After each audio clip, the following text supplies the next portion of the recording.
Good morning, and welcome back to Rise and Shine College Football. I'm your host, Jason Watkins. He's Big Cuz Marcus Dent. And if you love college football, you know you're in the right place. So before you forget, smash that red subscriber button, like our videos, and don't forget to ring the bell so you don't miss one moment of what the hell did he just say Friday? What's up there, Big Cuz? Man, what it do, bro? Good to see you, my man. How you been? Oh man, just taking it easy, man. Taking it easy. Got a lot of things going on, man. Just trying to get there, bro. Yep. Big week, man. Big week. And obviously you just getting back from that was a long trip up there to Oh Norman man. for the spring game, but we haven't got to see you much on here this week. So obviously big for you to get out there, got to take your mother-in-law out there to go see Yeah. Isaiah and spend some time. So what did you think about the deal? I think it was different. I think they'll probably, next year tweak that a little bit. Everything was new to everybody. You really didn't know what was going on because you had multiple things going on at one time. And I think that's something that they probably will tweak going on into next year, man. But the players look good. We had got a chance to just see some of them move around and, go to the football. That's some things that I wanted to see some of the defensive backs, just the reaction of some of them, man. They look really good, man. Um, them young boys, man, they're gonna be tough. And that secondary, man. So yeah, I think we had a productive spring. Like I said, barring a few injuries here and there, man, I think we'll be just fine. I think though the worst one was Giovanni, man, but me and you talked off the air. I know a kid that had a clean break like that and was back in 8 weeks. So Yeah. that's promising. Well, and they're talking No a lot ligament about that. damage. Yeah. Yeah, Coach Venables has been talking about that. You've been hearing that a lot of places. I hate to like put that off, and say that Right. that's definitive, but it's definitely a good sign to hear those things. Welcome to the show, Crucifix Autumn, Brandon Snake, Logan Licky. What's up, guys? Welcome in, Scott Walker. How you guys doing this morning? Welcome in. Thanks for showing up. Make sure you wipe your feet when you get in here. We'll get into the what did he say stuff here in just a minute. But yeah, I mean, I think obviously there's been some other stuff we got to get into a little bit too. I mean, hey, Jaden Ott, huge ad through the Yeah. portal, got another center. I mean, we've been talking about needing kind of a backup center. Go and get the kid from Stanford, Mukla or something like that. I forget exactly how to say his name, but honestly, it's a big deal. It's let's see, what was his name? Makula or Cooler. Makula, yeah. Mhm. Jake Makula from Stanford Jr. But Jaden Knott, you start looking at and Jim Nagy was loving on him a year ago, Yeah. around this time. And so a lot of straight line speed. He definitely adds another explosive weapon in the backfield. Um, you know, I think that it's starting to shape up really well. And then obviously wanted to talk about what we're hearing about Isaiah. Everybody talking about buying stock on the kid. You know what I mean? And obviously he's got to get himself back healthy and everything. But Right. apparently, from what I'm hearing, everybody that Jim Nagy's a big fan of him and thinks that he's going to be a big part of this offense this year too. So, I mean, starting to kind of come together a little bit. The line looks really good though, didn't it? What were your thoughts on that when being out there as well? I thought they looked a lot more comfortable than they have in the past. Knowing what to do and things of that nature, man.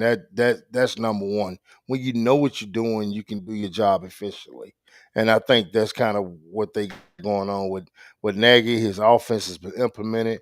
This is the type of offense that Big Bill loves. This is what he's made his bread and butter off of. This type of offense, man. So I think the marriage between Arbuckle's system and what Big Bill likes to do made everything a whole lot easier on all the guys. Right, right. Yeah, we're hearing some stuff about how we are talking a little bit to Chris Mason off the air last night, and he's hearing that as far as what I guess he likes the way that he thinks that he can help out a lot with the recruiting going forward on the offensive line and stuff with Big Bill. Kind of liking the same guy, and he can kind of help push him in that direction to continue getting some of these big time players that he's gotten in the last two cycles. because he's been great the last 2 cycles. But welcome in Robbie Martin, Collins McDaniel, Brandon Wadley, Bishop Frank, Trojan Baseball, David Whitehead. Good to see all you guys, man. Good to see everybody in here. Make sure you I feet. think a lot of it with when it comes down to Nagy, he just, man, his experience Yeah, day in and day out, with just looking at guys, looking at film, looking at tape for years and years and years. He knows what he's looking at, and so I think the trust between the staff and himself, I think, is already been married up, man. You look how fast they got. I mean, it was like boom, boom. He was in the portal and out the portal. And yeah, that's because I talked about this before, the relationships that he has built in his previous jobs is actually, I mean, it can't do anything but benefit us, knowing the agents and knowing some of the guys that he scouted for the last couple of years to maybe come to the Senior Bowl. So those guys are still in his database. You can always you can bet that those yeah. guys are gonna always be there. So those are things that you have to kind of look at and say, hey, look, this is the reason why they hired him. Mhm. These centerpieces, knowing where to go to get these centerpieces, not having to do a whole lot of struggling because who's been on the cutting edge of finding these guys for a Senior Bowl, which, getting ready for a draft. So definitely they'll be ready, to play on our team if you Well, get and ready for the draft. it's a whole different deal with having a GM and stuff. I think it frees up Coach V a lot of the staff, period. Obviously they still gotta work and get the recruiting going as well, but that's not a problem for them. It hadn't been. No, But knowing that, you don't have to worry about the money side of things. He's gonna take care of all that kind of stuff. mhm, This is something we were talking about last night on K Chris's show. It's just been really good, and it's just something that, man, they're on fire right now. I mean, they're out here looking at, I mean, I don't know what they're gonna do as far as receivers. I don't know that you necessarily have to do a whole lot. I mhm, know some people are a little worried about adding another tight end. I don't know that I am. no, Um, but I do think that a lot of this is going on. I mean, I think that this is setting up very well for OU. Uh, and now you just got to put it on the field. You yeah. know what I mean? Now you just got to put it on the field. Got to put the pieces together. Got to put the puzzle together, and I think that's something that, man, I think right now, that I think we're way farther ahead than I expected. I'm just being honest with you. With him coming in and just seeing what the offense is doing and how quick, man, I can't get this through enough. How quick both quarterbacks is getting rid of the football. Yeah, I mean, that is just it's not a lot of holding on to it. I mean, number one, I believe because they know where they're going with it. I think their pre-reads, I don't know what his pre-reads are, but his pre-reads are, man, it's like that. And they know where they're going with it. And yeah, then, like I said, then here's the thing. If he has a pre-read and that defensive shifts and he don't have anything, if you don't have a spy on him, then you shit out of luck right. because he gonna make some plays, and that's what Michael Hawkins Jr. both of them. I saw Mike Hawk look really good, in spring. He Threw a did. couple of TDs, man, and so man, we're really good at that position. You say I won't Which be we handling the expected that, RB right? one. Say what now? I won't be handed RB1. Come on. I mean, here's the Well, thing, we know everything that he did, he was hurt last year, but he was playing against an actual Power 5 programs in that league, and they were bad. You know how hard it is to get 1,300 yards when you don't have an offense that can throw? Because they man, couldn't. you better see it. I You mean, know what I mean? And so this is a guy that, I mean, I'm not saying that look, I don't think that they hand any position to anyone, but this no, is a guy that the GM really liked. If you've watched any of this dude's film, there's really no questioning what kind of player he is. He's explosive. He automatically comes into the SEC. A lot of people around the SEC are saying it's him and the kid from what's his name? Is it uh, I always forget his name. He's from Oklahoma too, but it played at the LSU running back. oh yeah, yeah, yeah, yeah. I Yeah, yeah. forgot his name. But Yeah, it's those 2 yeah, guys that they're talking about as the top 2 coming into the season. You know what I mean? As far as is in the SEC. So I mean, I don't know what the problem would be as far as like getting him and seeing more of him and all that kind of stuff. Yeah, they got to go get a kicker. I think that they're going to do that. Yeah, Having breakfast, all right, coach, no worries. yeah. But you know, I mean, here's the thing with with the situation you just talking about with that kid, man. Our special team hadn't been really great, and he's a guy that I think you know they said, well, he won't. I think he returns some punts in big games returns kicks for like that. sure. I don't know Yeah, how much they probably want him doing that being hurt. Yeah, Caden Durham. I mean, Durham. Caden Durham, yeah. Yeah, But what's up, but no, Bobby? but what I'm saying in big game, big situations, you might want one of your most explosive guys there. I saw Nick do it, when he was at Alabama. Sure. Some of the big games you end up seeing, Najee Harris return a punt, or something like that. So anything can happen. I mean, he's a tool that we definitely, could use. If it wouldn't, they wouldn't go get him. And there's some Yeah. things going on, Well, you go get this guy for a reason. You don't go get him just to have another running back in the room. what's up, B? Good to see you in here, man. It's been a while. Good to see you in here. It's my boy Bobby. Um, and the thing is this running back room overall, you're hearing a lot of things, and I mean, we're hearing stuff about Tatum that he may be out in the portal. I don't know what's going on with that. I've heard different stuff. We've been hearing it for weeks, actually. Mhm. So it's kind of a question as to what's going to happen with Tatum. But if he thinks that his bread and butter is with baseball, then I can understand that. And the room is full. You start talking about. I feel like probably starting off the year, you're looking at Ott along with Xavier Robinson being the 1-2. But I don't think it takes long before a guy like, hey, listen, we're hearing that Torrey Blaylock is the real deal. We've heard Yeah. it over and over again that this is a home run type of dude as well. He came in at 200 pounds. His dad was a long time Kansas City Chief. He holds him and Priest Holmes had a record that they had 4 touchdowns each in a game.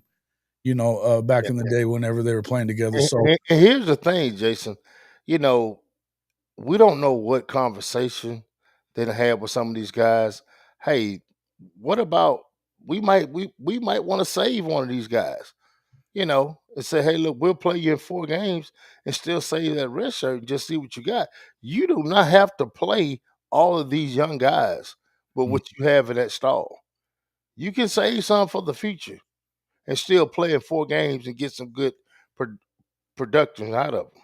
the one thing though about the I think the easiest position to play as a true freshman has always been running back though.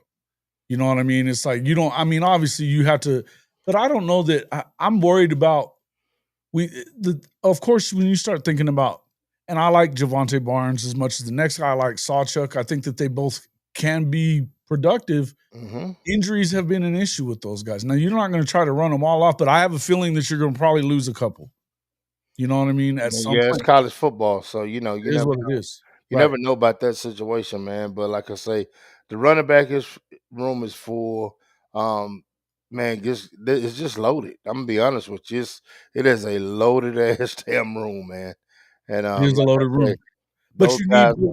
we need production out of it. We've Yeah. been loaded for a couple years and hadn't got a ton of production out of it. So, the hope is that, with Ott, he comes in healthy and ready to rock and roll because I think that dude is going to be real, right? Hmm. Um, and I mean, you just look at it. All you got to do is watch the film. I mean, Oh yeah, he's he's patient. dynamic. He's in the hole immediately, and then he's off to the races. This is a guy that can get after it, man. He got some dynamic stuff to him, man, and that's Yeah. what I like. Looking at him, he's dynamic, man. His straight line speed is is crazy. You let him get a step, man. It's over with. You know what I'm saying? So, Yeah. like I said, man, I think it's pretty cool. I like what Ohio State did with the 2 backs that they had last year. Man, it worked for them, especially in the playoffs. They actually turned it on in the playoffs. So hey, look, man. Hey, I love it. I love it. Yeah. Well, coach, and we'll let you get in here and talk about this whenever you get back. But But you're right. I mean, obviously, the Notre Dame room to me is probably the number one running back room in the country. Oh yeah, they loaded, bro. Yeah, you got Jeremiah Love coming back. Both those guys coming back. Plus, they got some guys that are younger that are ready to go too. I like that room. Obviously, I saw that which one? The older one, the older quarterback looks like he may be going to Tennessee. What was his name that they got in the portal yesterday? Yeah, I know you're talking about. Yeah, Tennessee is definitely in the bid for a quarterback. They are indeed. They are indeed. They They are are indeed. definitely in the business for a quarterback. That's for sure. So Well, and I mean, obviously, we hadn't got to talk about that on the air. I was reading what you were talking about on the Bro Bible, and I saw that post that you put up there on yeah, the Bro Bible for the former quarterback that was there when in yeah, Josh's first year, and Jelly. That's right. Yeah. Um, I think that he could be an important ad for them. I don't know. I don't know that it's. I don't know, man. I mean, he might even be yes, better than Nico. It just kind of depends. But he hasn't been a starter. He's got a good arm, though. We know that part. yeah, So it kind of is what it is. But I do think that in the end, you just gotta. I think that Notre Dame is one of the best teams in the country again. So I that mean is that's too. going to be a deal. Mhm. But yeah, they're loaded in there. They're adding, and they've been on fire in recruiting too. So it kind of is what it is there. But again, I think that we were talking a lot about this over the. I was on Coach Smook's show last night. I know you saw me over there. I went on with I him and went on. Yeah, I shot. saw y'all for a little while. I knocked out, man. It got wild. It got wild in there. You get Yeah, Bama y'all, and Georgia y'all too dogs. wild for me, man. I can't deal with all that. Bama and Georgia cats getting in there together. They were getting after it, Oh man. man, yeah, But I'll tell you this: I think that Oklahoma. We were talking about the best defenses in the SEC, and I think Oklahoma's got the best defense in the SEC. yeah. I think It, Florida's right there with them. I think Texas is probably right there with them. I think a lot of that will have to do with the fact that again, they're not playing the best offenses in the SEC necessarily, but they do. I think that you probably gonna. I mean, we talked a little bit about Mississippi State and what they might be this year as far as their offense is concerned. When you got an Art Briles offense and some of the guys that they got to come in there, they could be a pain in the ass. yeah, they could. Um, They problems on the defense side of the ball, man. They yeah, were horrible last year, man. Lev put up some big numbers against Texas and Georgia. So they I mean he did. he's doing what he's do when it comes to offense. He does what he does. But the thing about it is they their defense got a long way to go, man. A long way to Right. go. But then I also think that I believe that Georgia and Alabama both have really good defenses. I mean, Georgia's going to have a good defense every year. Oh That's how they man. roll, right? Yeah, I mean Um, Georgia's gonna be athletic because just look at the state of Georgia, what they produce. So you mean you're gonna have dudes, man, and then they go outside and get guys. So I mean, Georgia's gonna have dudes, but right now when it comes to Oklahoma, we got a bunch of dudes. yeah, And when that dude. thing start clicking, man, they're so athletic, they're so fast to the football, man. Is what you see in a SEC defensive line is what you have. A bunch of 300 pounders. A bunch of 300 pounders that tiptoe around like ballerinas. They can move. Yeah, You see what I'm saying? I mean, they yeah, got the twinkle toes, man. So when you got twinkle toe defensive linemen that can move, man, that you just can't, just grab a hold to, and they can move, they can swim, they athletic. Dude, that could be a problem. And it's gonna be a problem. And that's BV. That's yeah. that's who he is, man. He recruits those type guys. Did Yeah. he have those guys when he first got here? No. No. But look at the stall now. Look what you have in Oh, that man. stall now. Well, and that's we were talking a lot about that last night. Somebody was just asking in here is, where are you at as far as what do we need corners? What do we need? Mhm. I don't know that you really have to have them at the moment. I think right now, I think that you've got a situation where, look, overall, they're good in that room. I think that with Kendall Dobie coming back, I don't know if they're going to stick him back at fully at Cheetah or not, because when you start looking at Kendall Daniels, we're talking about a guy that you could probably have him at all three levels, 6'5", 240. He's a monster. and he's got speed, but he just, you know, that he's going to be a guy that you can get him down in the trenches and let him do work, rushing the quarterback, he was really good at that at Oklahoma State. Right. Um, and then you start talking about guys like Reggie Powers and, you know, some of these other guys. Reggie's been working a lot at the cheetah position too. And we were kind of talking about that. I think they're in good shape. Mm-hmm. The other thing that we're hearing is that Gentry is going to be in good shape. What's up there, Coach Ricks? Good to see you, my man. Ricks. Hankster, where you been? Dang, old Hankster's back, and James Thrice too. Dang, man. Topher, good to see you guys. Neelio, I got something for you, man. Actually, I need to check something before I give it to you, but I got something for you here in just a second. But yeah, I mean, to me, I think that defensively, the questions that you have, if you get Gentry back and you got Eli coming back, you know, he's freshman All-American. Gentry was a type of guy that could do the same thing. He's a little bigger, he's a little more physical. And I think that you're going to see them doing some different things. Obviously, again, you're going to have first-year quarterbacks now at all but 2 of your SEC opponents. 6 of 8. Dude, So, that's a game changer, bro. But people don't understand how big that's going to be, especially these teams that have to play SEC games early, because it's going to take you a while, you know, and especially let's just go to Auburn right quick.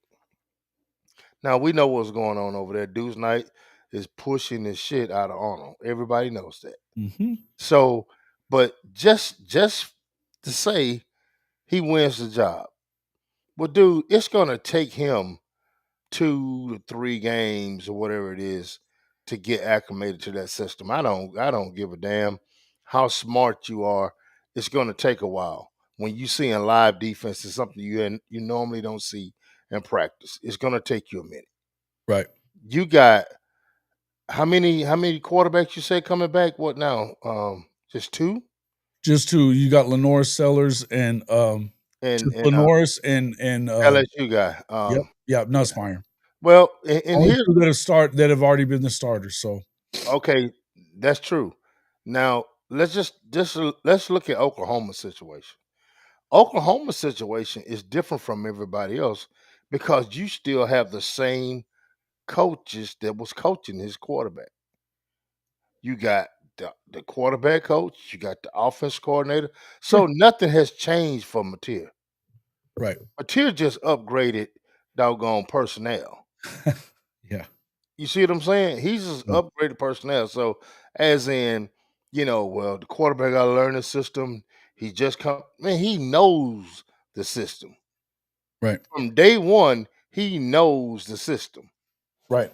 So it's no getting used to what, he may be getting used to the receivers maybe a little bit, but he's doing that now. And he's marrying with them right now as they go do stuff together. They do extra throws and stuff after practice and those type things. So he's marrying with them right now. So you can really put Mateer into that to that. He just with a different team, but he's with the same coordinators that he had last year. No doubt.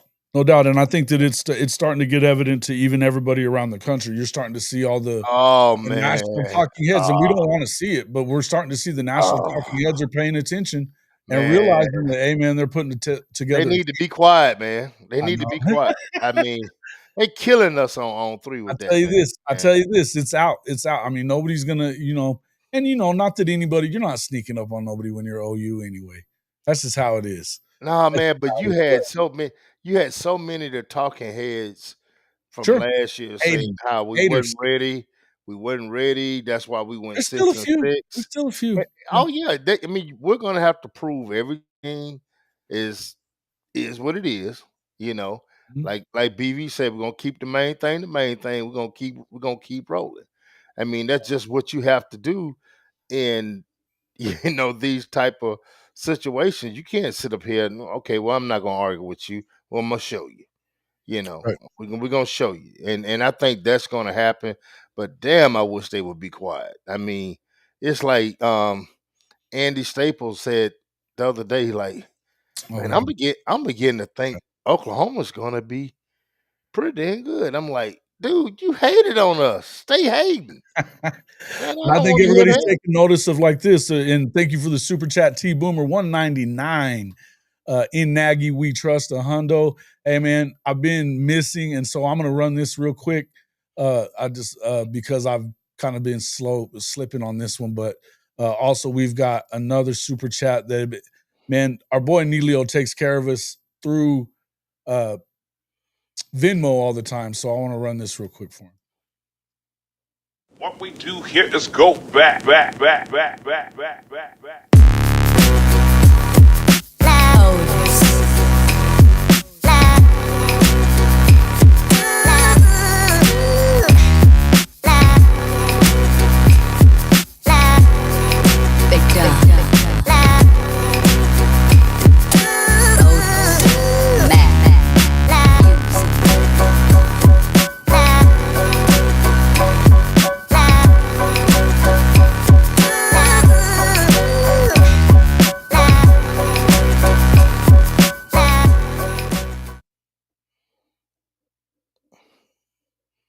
That's what's up.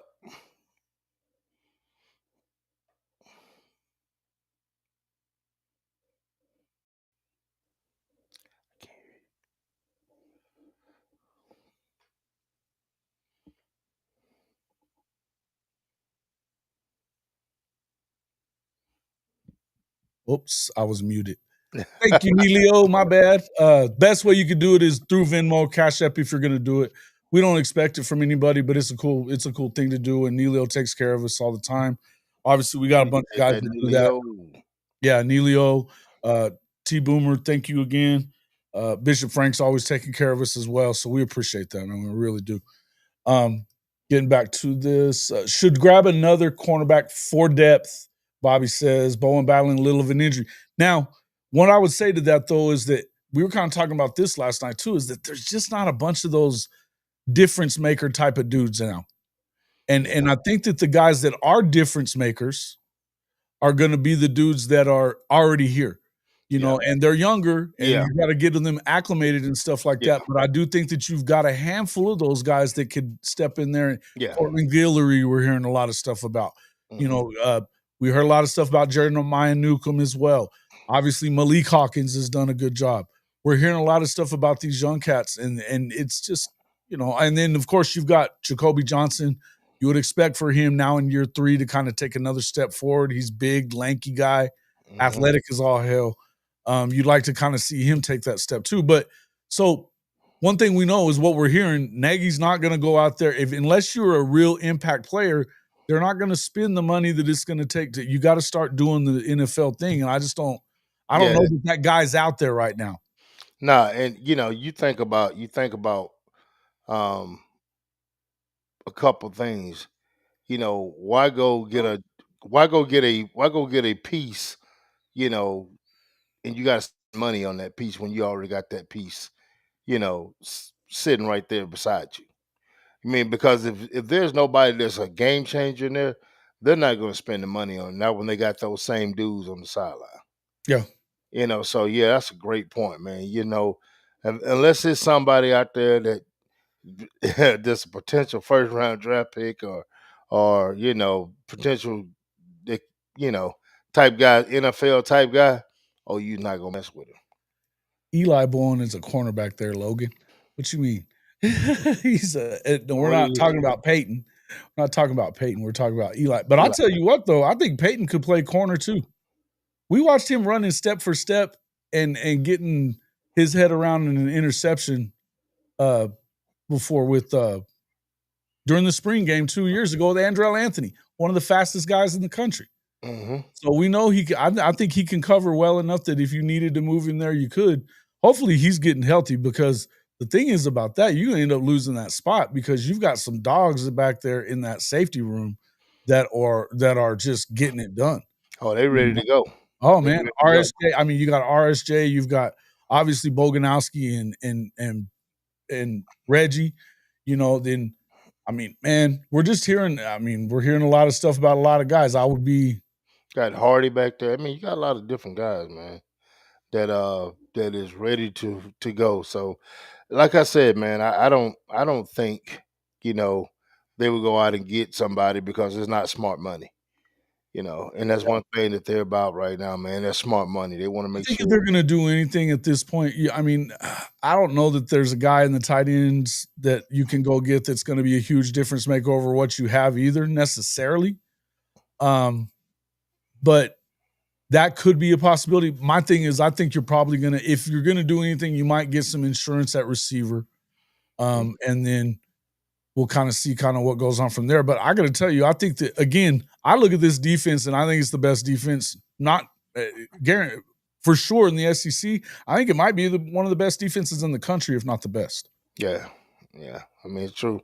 I mean, they got guys. They got guys, man. So, like I say, I mean, that's one thing that I do know that they got guys, man. They got. I mean, that's one thing, and we all heard this kind of what last year before that BV kind of went heavy sauce on the defense, and so guess what?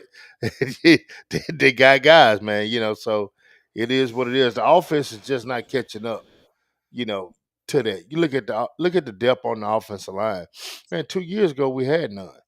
You got what 16, 17 offensive linemen now. Right. You see what I'm saying? So you mean everything's take time, and the offense had to catch up to the defense when it comes to those depth pieces. And I think that's there. I Sure. think the offensive line is got plenty of depth. Running back room got plenty of depth.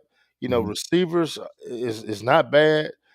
So Yeah, everything I is mean, we shaping saw up. Ivan Carry On make a couple of good catches the other day. I mean, he's That kid's solid, man. oh man, I like that kid too. And then you've got obviously Zion Kearney. Zion Kearney. We're hearing Reagan's might be going to as far as red shirting or something. I think he's a little banged Mhm. up still or something like Right. that. So that's a possibility. But I think that Zion Kearney is another one of those guys that can come through. Mhm. I heard last night they've been talking a lot about Jaden Gibson leaving. Apparently, according to I guess that they Parker and them have been saying otherwise the last couple of days. So Mhm. apparently the rumors out there that was behind their paywall, but there's a lot of people out there saying it that apparently they're just gonna that he may be staying now, which I'm glad to hear that if he's healthy, and we'll see kind of what happens. The Mhm. possibility is he may not be muted. I'm No, not muted, am I? No, okay. no, you're not muted. Matchup advantages everywhere the dudes are. Yeah, they're just different, man. You're right, Hankster. And I mean, when you start looking at the defensive line, that defensive line, interior to out, is just man, it's animalistic. They're going to get after your ass. They're going Mhm. to get it. And you know what? They talk about this a lot of what do you have to do in this league in order to do really, really well is you got to be able to get to the quarterback with a light box. You got to be able to stop the run with a light box. Mhm. You can't Got you to be can't, able to. yeah. Yeah. So, in order to be able to do that, that's the right way. I'm DeMarco gonna tell Murray has the right running back rotation. Yeah, he's throwing these up. Hey man, but I'm gonna tell you this, man. I'm gonna tell you a kid I do like, and we don't talk about it much, man. But I like Marcus Strong, bro. Hey, I'm Bro, telling I've you, been hearing a lot of good things about him, man. right? He's Hey a big man, dude. Oof, that dude is he grown. He's a grown man, bro. He's a grown man. I mean, grown ass man. he's quick. He's strong, just like his last name. So he can do some things, man. And I'm wishing him, man, the best of luck, man. This coming up season, man, because I think this could be a breakout for him, bro. That's what we keep hearing. That's what we keep hearing. I mean, I've heard good things out of there. And I mean, really, that's the whole thing is that that's not even a guy that you were expecting a ton from. You got G Baby still looking really good, Grayson Halton.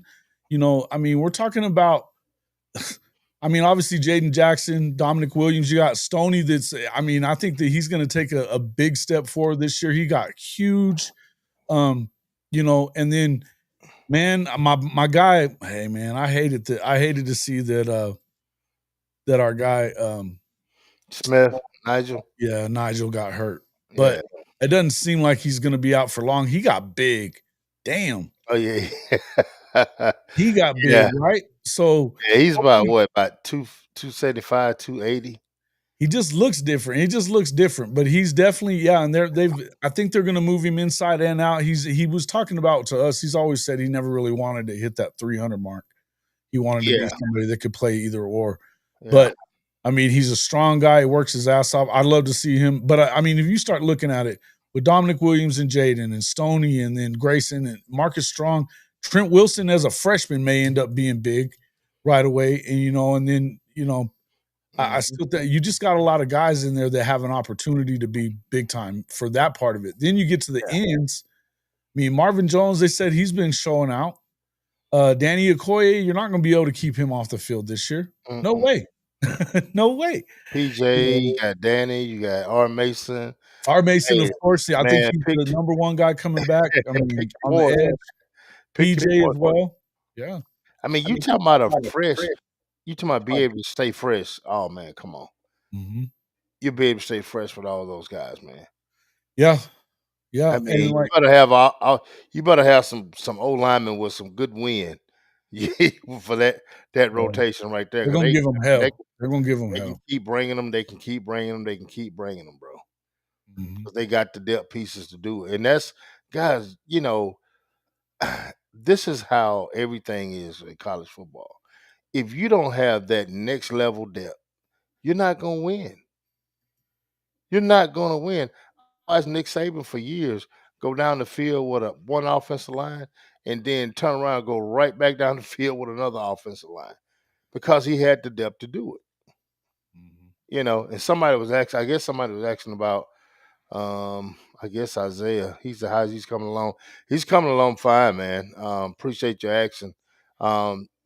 Just had that little knee cleanup thing that had to heal on his own, but he's still working out and still, just trying to do what he can do to help the team, man. So they're expecting things from him this year. The beauty of it is that they've been talking about it. That when it comes to Isaiah, we heard what Parker had to say, I guess, to buy stock on him the other day on his show when he was talking about him.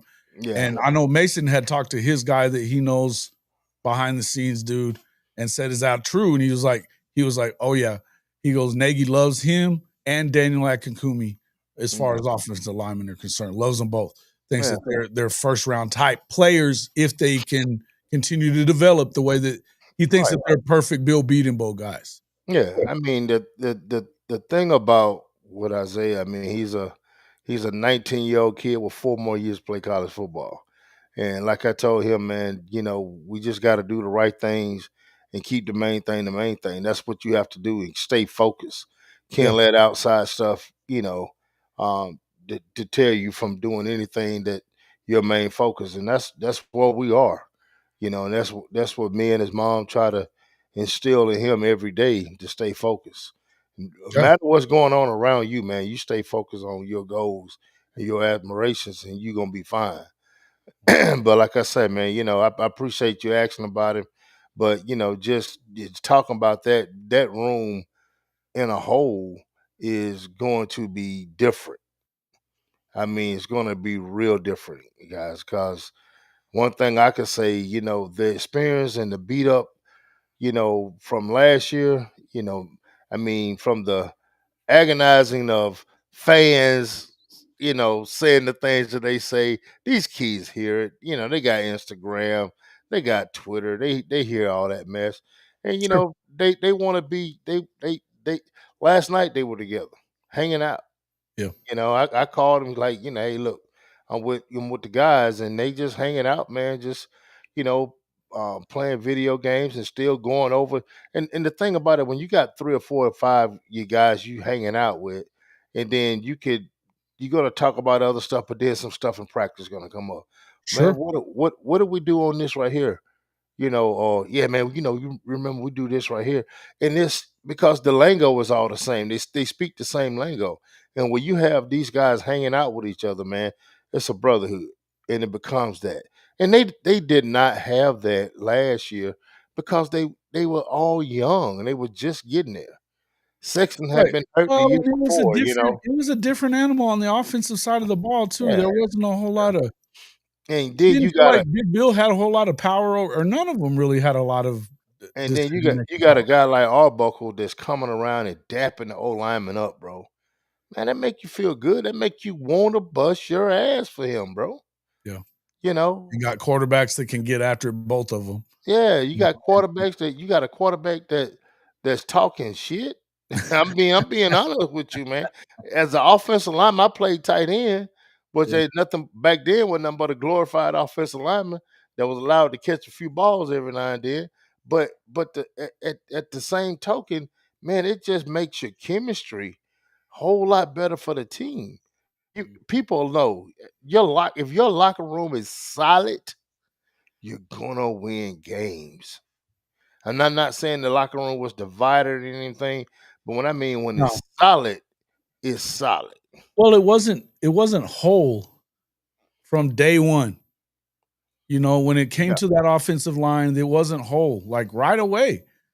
So, you know, you're coming into I think you're gonna come into the season and you're gonna be, you know, you've got more depth there. I think you may end up losing a couple of guys out of there, 1 or 2. I mean, possibly. It was big. I mean, I think that the Jake McCullough was a big add as well for that. You know, you're worried about having like a backup center just in case.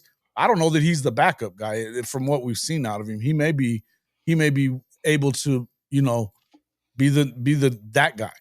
So we'll kind of wait and see kind of what happens. I mean, obviously you've got some other guys, but it's, to me, I just look at it as in terms of, I mean, you already had Troy Everett in there. He's a redshirt senior. I like Troy a lot too. Troy's solid, man. He is.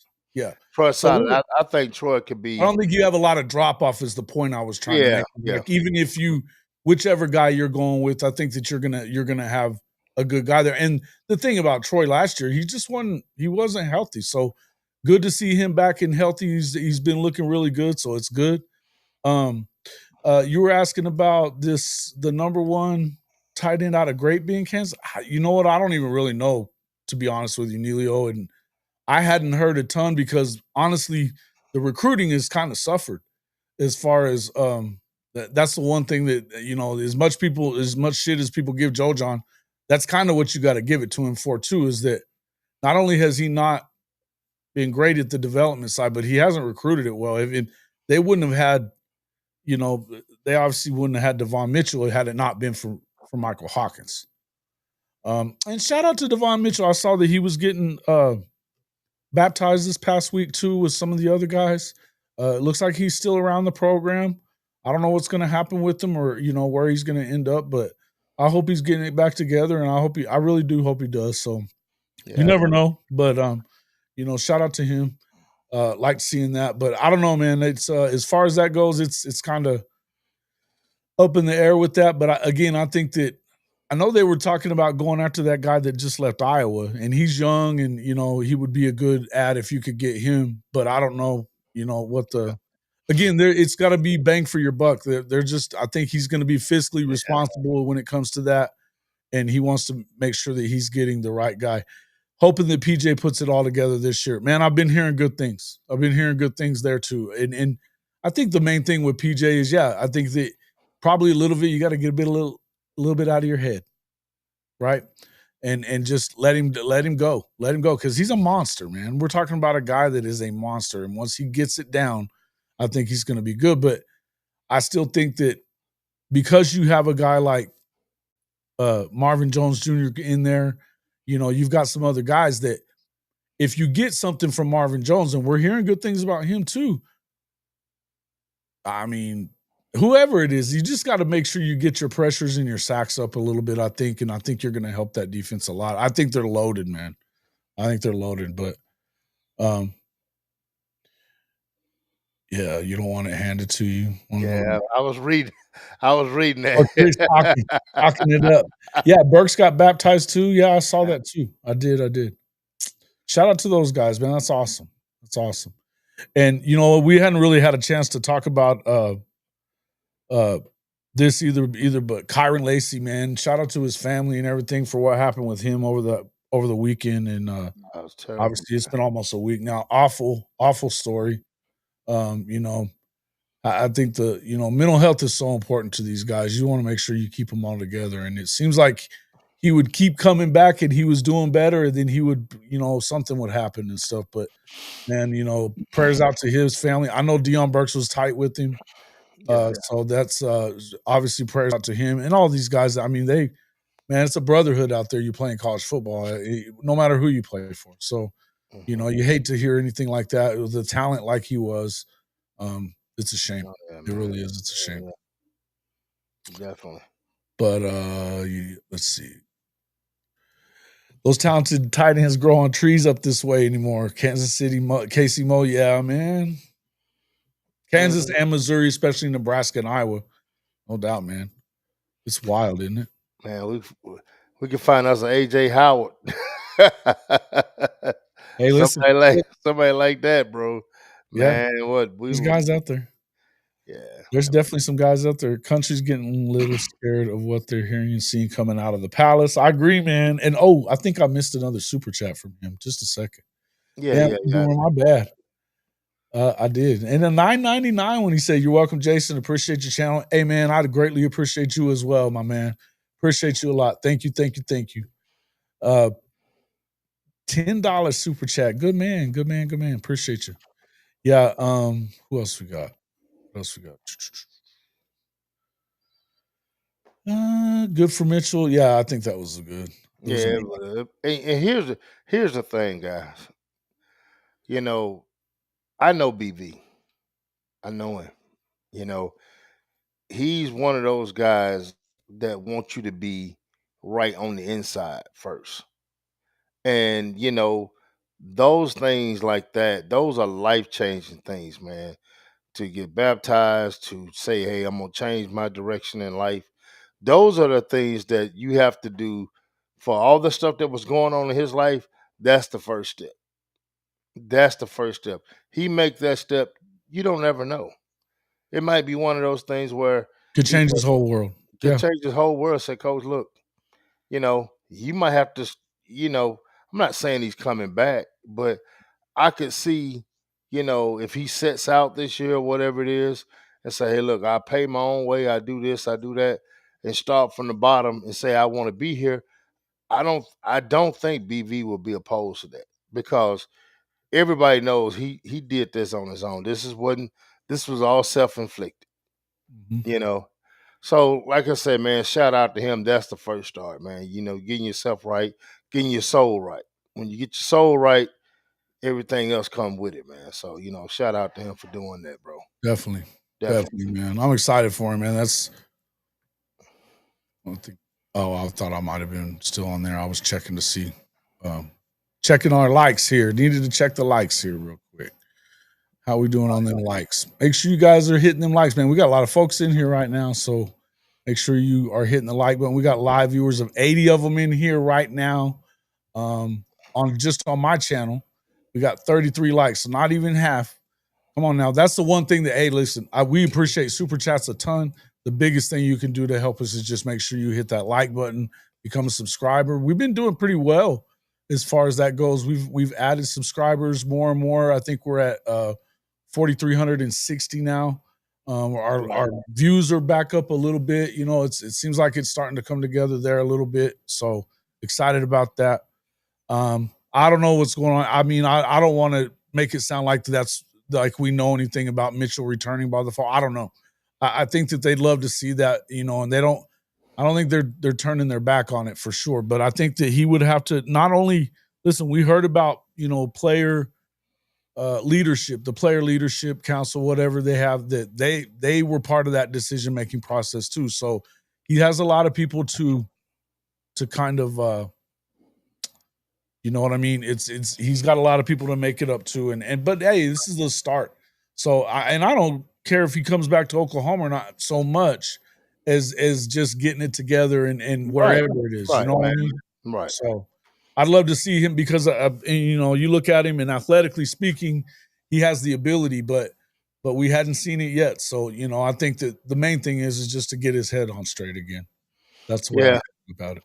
You got somebody wants to know how much is Nico getting from UCLA? Man, I don't know. I heard it was 500,000. I heard it was $1.5 million, but it'll turn it into like 800,000 with the taxes in California. So Yeah. it was So a tough. That's a tough deal. Now, Coach Smook was saying something about they may have some kind of NIL law that they're helping them tax wise. They're not getting, but I have a hard time believing that California would do that. But maybe, if that's the case, then maybe it's not such a bad thing. I don't know that you can look at this as a good deal, but I tell you one thing, and we could kind of start getting into some of that and hurt in just a second. But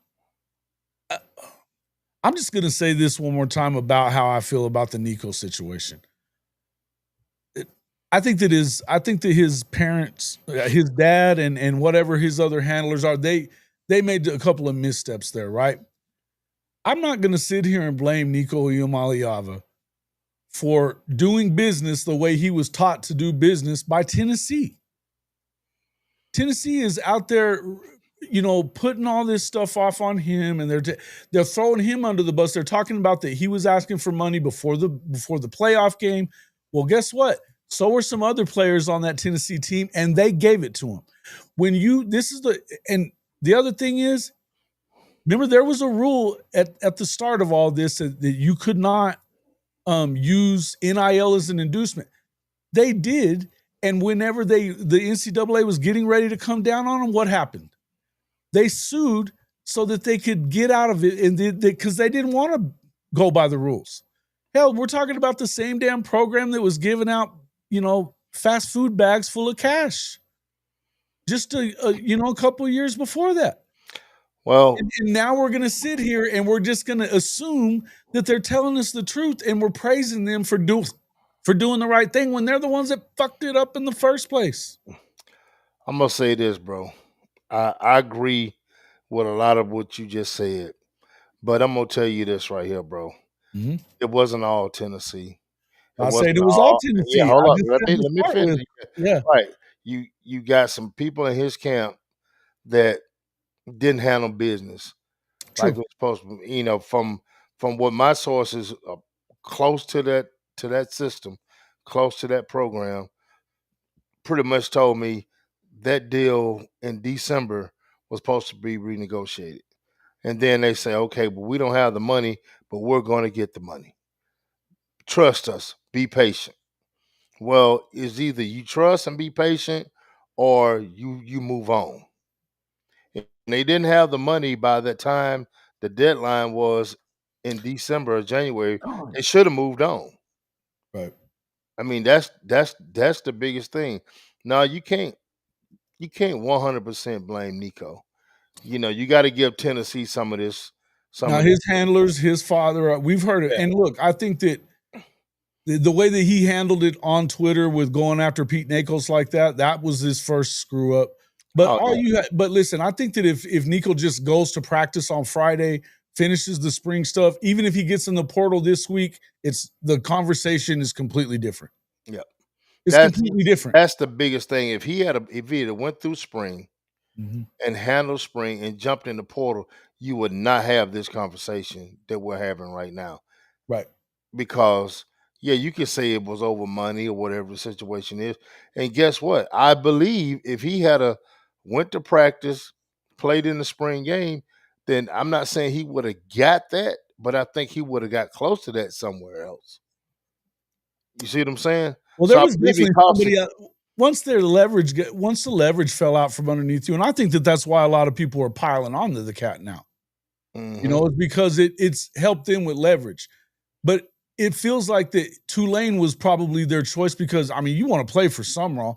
And I think that was a good opportunity. I think it sounded to me like that fell apart because of his father. That's what I heard anyway. Well, here's the deal, bro. You talking about a kid that went to the playoffs. Now they didn't do very well. But man, nobody else did against Ohio State in that playoff either, other than that's exactly what I'm saying. They didn't do very well, but nobody else did either. Shit, no. So what I'm saying is, you have a championship quality type team that you're throwing a lot away by leaving Tennessee. Because once everybody gets this. once these coaches start this alliance, guys, then it's gonna be different. Hey, Bobby done broke it down, bro. Damn. Hey, Bobby knows he was in the Navy out there. I'm Hey, pretty sure. hey, man, look, I'm He telling you. knows what the tax rate is. Hey, bro, check it out, man. I mean, Bobby got it laid out, man, like the red carpet, man. I'm trying to tell you. But once these coaches ever unionize, and what I mean by unionize is when they say, "Hey, look, we don't want this guy. This guy's asking for too much money. We got to come together as coaches, just like the owners do in the NFL. When they want to blackball your ass in the NFL, they'll blackball you. You won't get picked up by nobody. I think that's the next thing that's coming in college football, Well, and I think that's and coming. that's the other place. I think if you really want to, if college football, the NCAA, these coaches, these conferences really wanted to fix the portal problem, all this stuff with the NIL, you know how you do it? It's bargaining. You got to bargain. Yeah, It's collective bargaining. You make them employees. They don't want to do that. So if you really wanted to fix this, and again, I'll say this again, Tennessee got us started down this path because you couldn't use the NIL as an inducement before until they sued. When they took it to court, then that changed everything. They had to stop. They weren't able to do anything to limit your ability to make NIL money. And I'm going to tell you another thing. The stuff with this house settlement, and they're talking about that clearinghouse, that shit ain't gonna happen either. It ain't gonna happen either because it's, you've got this clearinghouse that's gonna decide whether or not it's fair market for your NIL deal. Fuck out of here. Yeah, You know what I mean? You're gonna tell me right. that. What's up?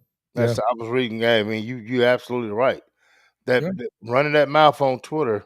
Somebody put Kaepernick. Yeah, you're exactly right, man. Because look, I was a union guy for 20 some years, and I've been in contracts and negotiating. And when they want to shut something down, guys, they could. Two things can happen. These coaches can unionize and say, you know what, we're going to say we're not going to take a quarterback over this amount of money. If he leaves me for X amount of money, we're gonna shut him down. Don't think that can't happen, guys. That can happen. Another thing could happen is these contracts can go more than 1 or 2 years. Now, what we talked about on my show, now you got something different. Now you got a buyout. I think they can, Jason. I think they can solve some of this by extending these contracts to maybe 2 years, Sure. 3. Well, because you got a cap when it comes to the rev share for sure. But Yeah, I'm going to tell you guys, I'm letting you know that 600 or more NIL shit. I don't even know. I think that gets immediately challenged in court.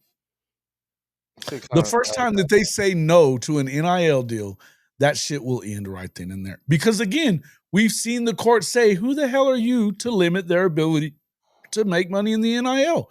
And we can sit here and say that, yes, the Deloitte people can figure out what's real and what isn't, blah, blah, blah. Can they? And is it going to be biased in one way or the other? I don't see a way that you can actually do this and not have court,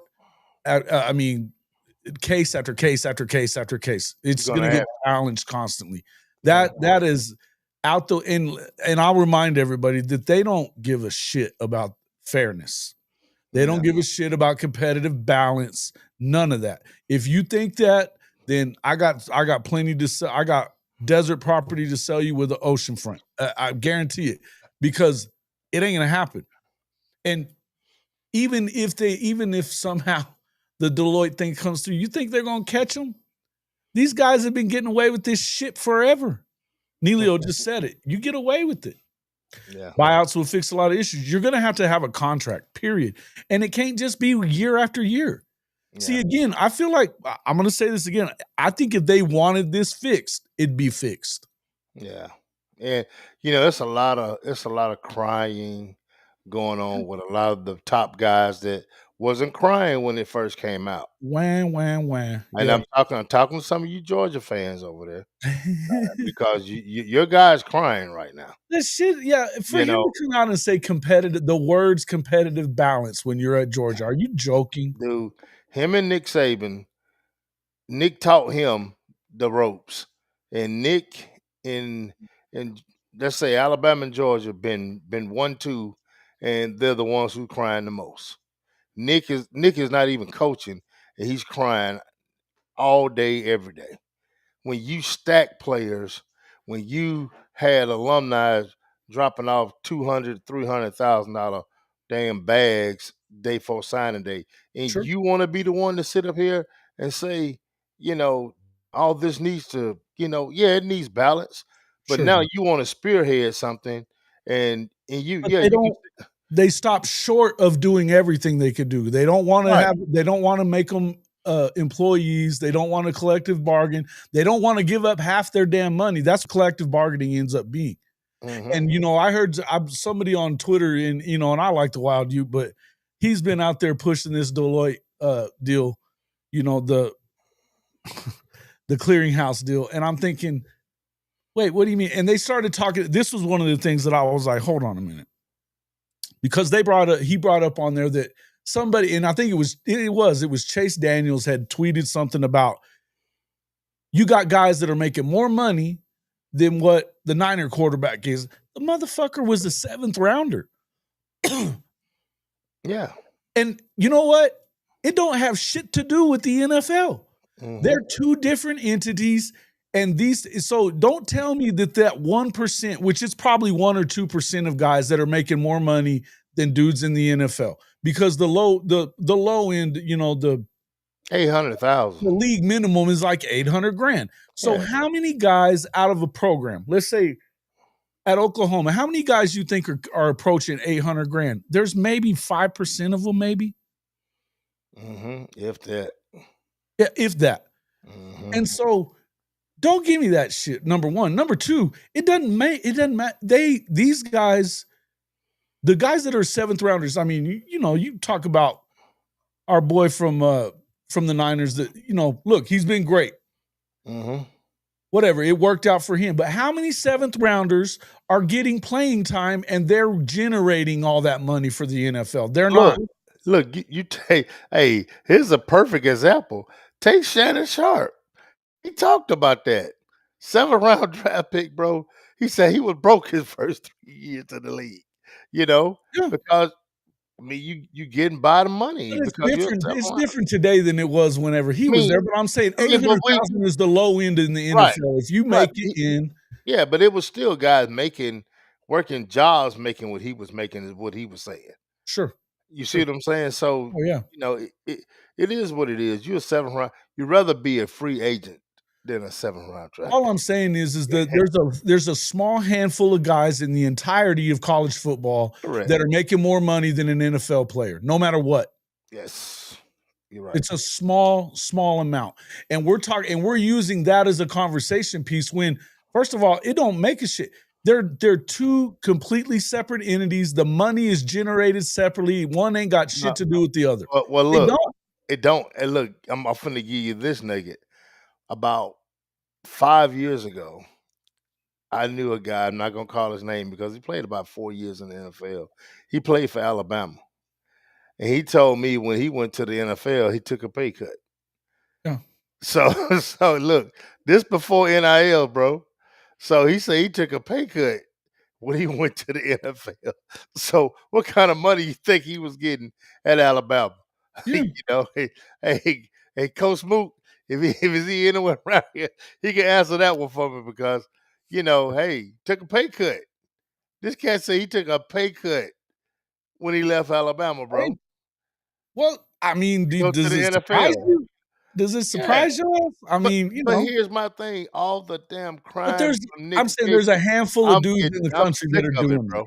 I'm Yeah. sick of him and his crying.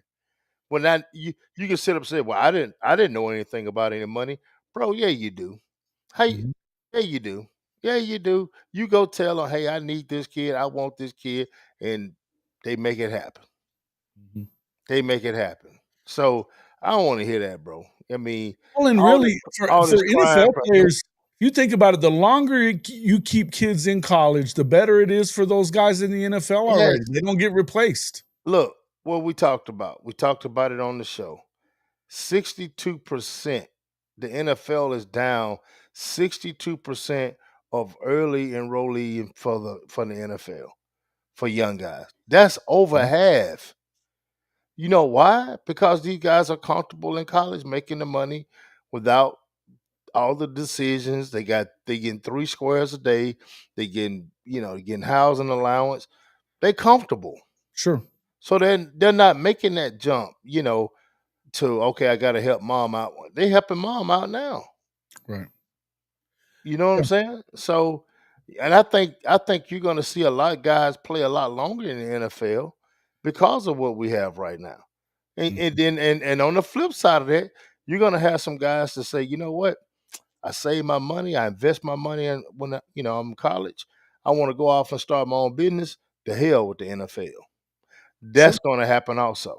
Well, and I mean, it's not it. I mean, you still get it out of the entirety of college football. 2% make it.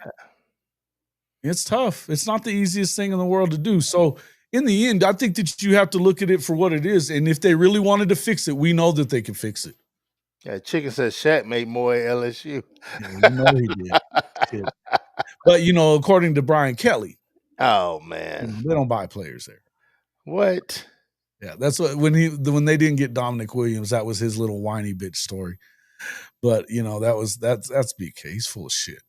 All the way full of shit. What's up there, Coach Ricks? Thank you for the super chat. These kids have learned there's no rush to get to the NFL when you can make more money in college. Yeah, look, Dylan Gabriel could have tried to leave it a year early. We were expecting him to. There wasn't a big market for him. There was a bigger market for him to go to Oregon, make $2.5 million and go up there and have a shot at. He played in a playoff. I think he became the all-time leading passer in college football. Pretty close to it if he didn't get all the way. Well, here's the deal with Dylan.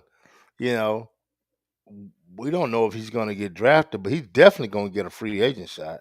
Sure. And if he Oh does, yeah, if he does that, it makes a team and hold a clipboard for 3 or 4 years plus the money he got at Oregon. Man, he's set for life.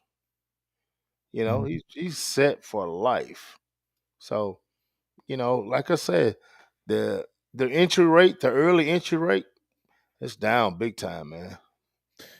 Well, yeah, I think it's better for him. And I think overall you don't want guys that aren't prepared. And I think a lot of what you've seen is guys that, because of the fact that the portal's moving people around. But again, I would tell you, they tell as many guys to go get in that damn portal is that they just jump in because they think they're gonna make money somewhere else. Dude, let me tell you something. I have a kid right now that we help him kind of place. He got pushed out of a program and he was just a freshman. And one reason why he got pushed out because he wasn't able to come in December because his school wouldn't allow it. He came in the fall, kind of, when you come in the fall, man, everything is really already clicking. Sure. He came in the fall. They got a couple transfers in. He just fell behind on the depth chart. Not saying this kid is not a good piece because as soon as he hit the portal, we found him a couple places to go. And they're FBS schools. I mean, he come from a G5, so he's going from a G5 to some more G5. I don't know where he's going to go, but what I'm saying is, yeah, you got kids get forced into that damn portal every day, and don't think that doesn't happen. Because it does. And only thing I wish about that portal is I wish they would flush it like a damn commode. After every season, they need to flush it and make everybody re-enter that damn thing because you got kids in that portal been in there for 4 or 5 ever since it started. Yeah. And it makes that number 5,000 dudes in there now. yeah, and it makes it look like it's unreal. Some of these guys are graduated and went on about the bid, and I don't know why they don't dump They that get portal. self-corrected a little bit. I mean, not as many guys are going in without knowing what's going on. They've kind of learned to navigate it a little better.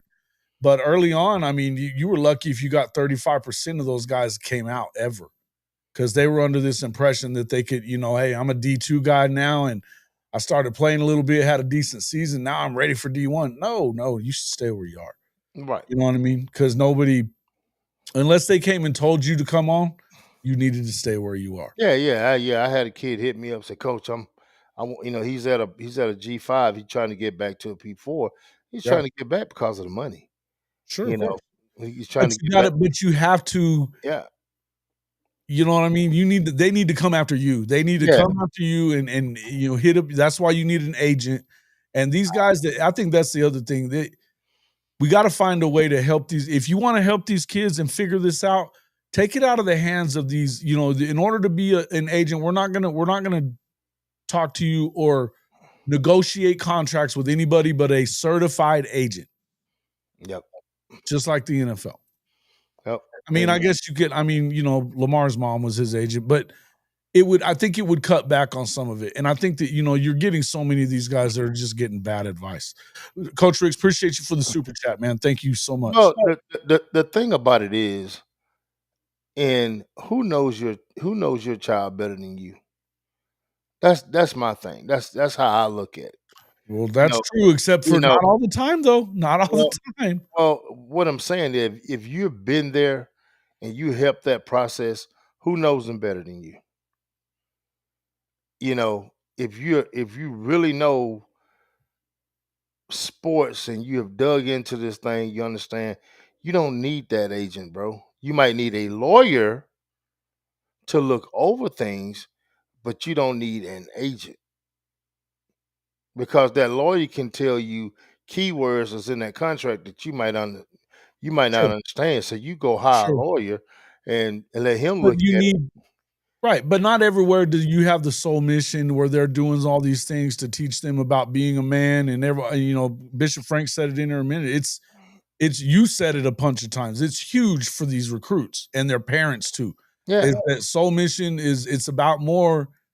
It gets you ready for the world outside of football too. it does. Teaching It you how does. to But handle your money and do some of that other stuff. I mean, you got to be yeah, able to. I mean, that's cool. But what I'm saying, when it comes down to coming into college, you don't have soul mission coming into college. You still got your kid that's there. I don't care how much that soul mission stuff goes on, and it's a great program. Isaiah's in the program. Sure. He done some things in it, man. But you gotta know what's expected. And here's the thing, too, guys. Don't forget, you got teammates. And what Right. I mean by you have teammates, when they see you become a selfish person, it their whole genre of you changes. Oh yeah. Now he's gonna go to LSU. I mean, excuse not LSU, but UCLA. I'm Nico. We're talking yeah, Nico. talking about Nico. He Yeah. goes out there. So you gonna tell me it ain't gonna be somebody looking at him side eyed when he get to in that locker room? He's gonna have to win that locker room, bro. And I don't know how easy that'll be. He's gonna have to win that locker room. I mean, because of all the baggage that he has, it just does not go away. I don't think that that's his biggest problem though, because everybody. I mean, I don't even think you don't hear a lot of Tennessee fans talking bad about Nico, other than that he was greedy, but I because mean, he's they said he's respectable and everything else. And I yeah, I know a mean, lot of people that know him. I'm not talking about all that. You Right. still gonna have, when you step in that locker room, they For don't know sure. how much they paid you. You looking at, okay, you're gonna have man, it's gonna be some UCLA discomfort. was so bad last year; they need somebody. So I I mean, mean, that's true. That's true.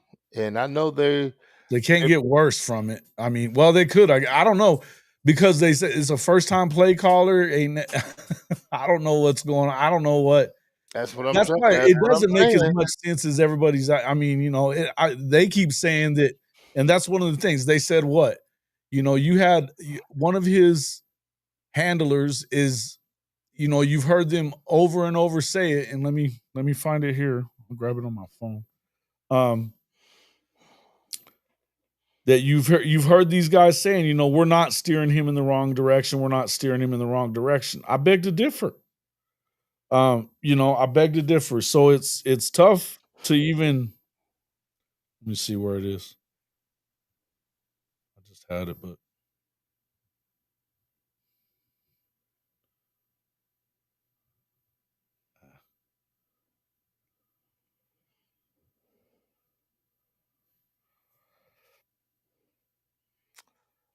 Robert Martin said I love college football.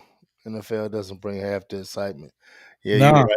you're right. You're right. You're right. And that's why. And here's the It just deal. means more. Hey, It here's just means here's more. the deal. With all the chaos, man, Yeah. it is creating so much revenue.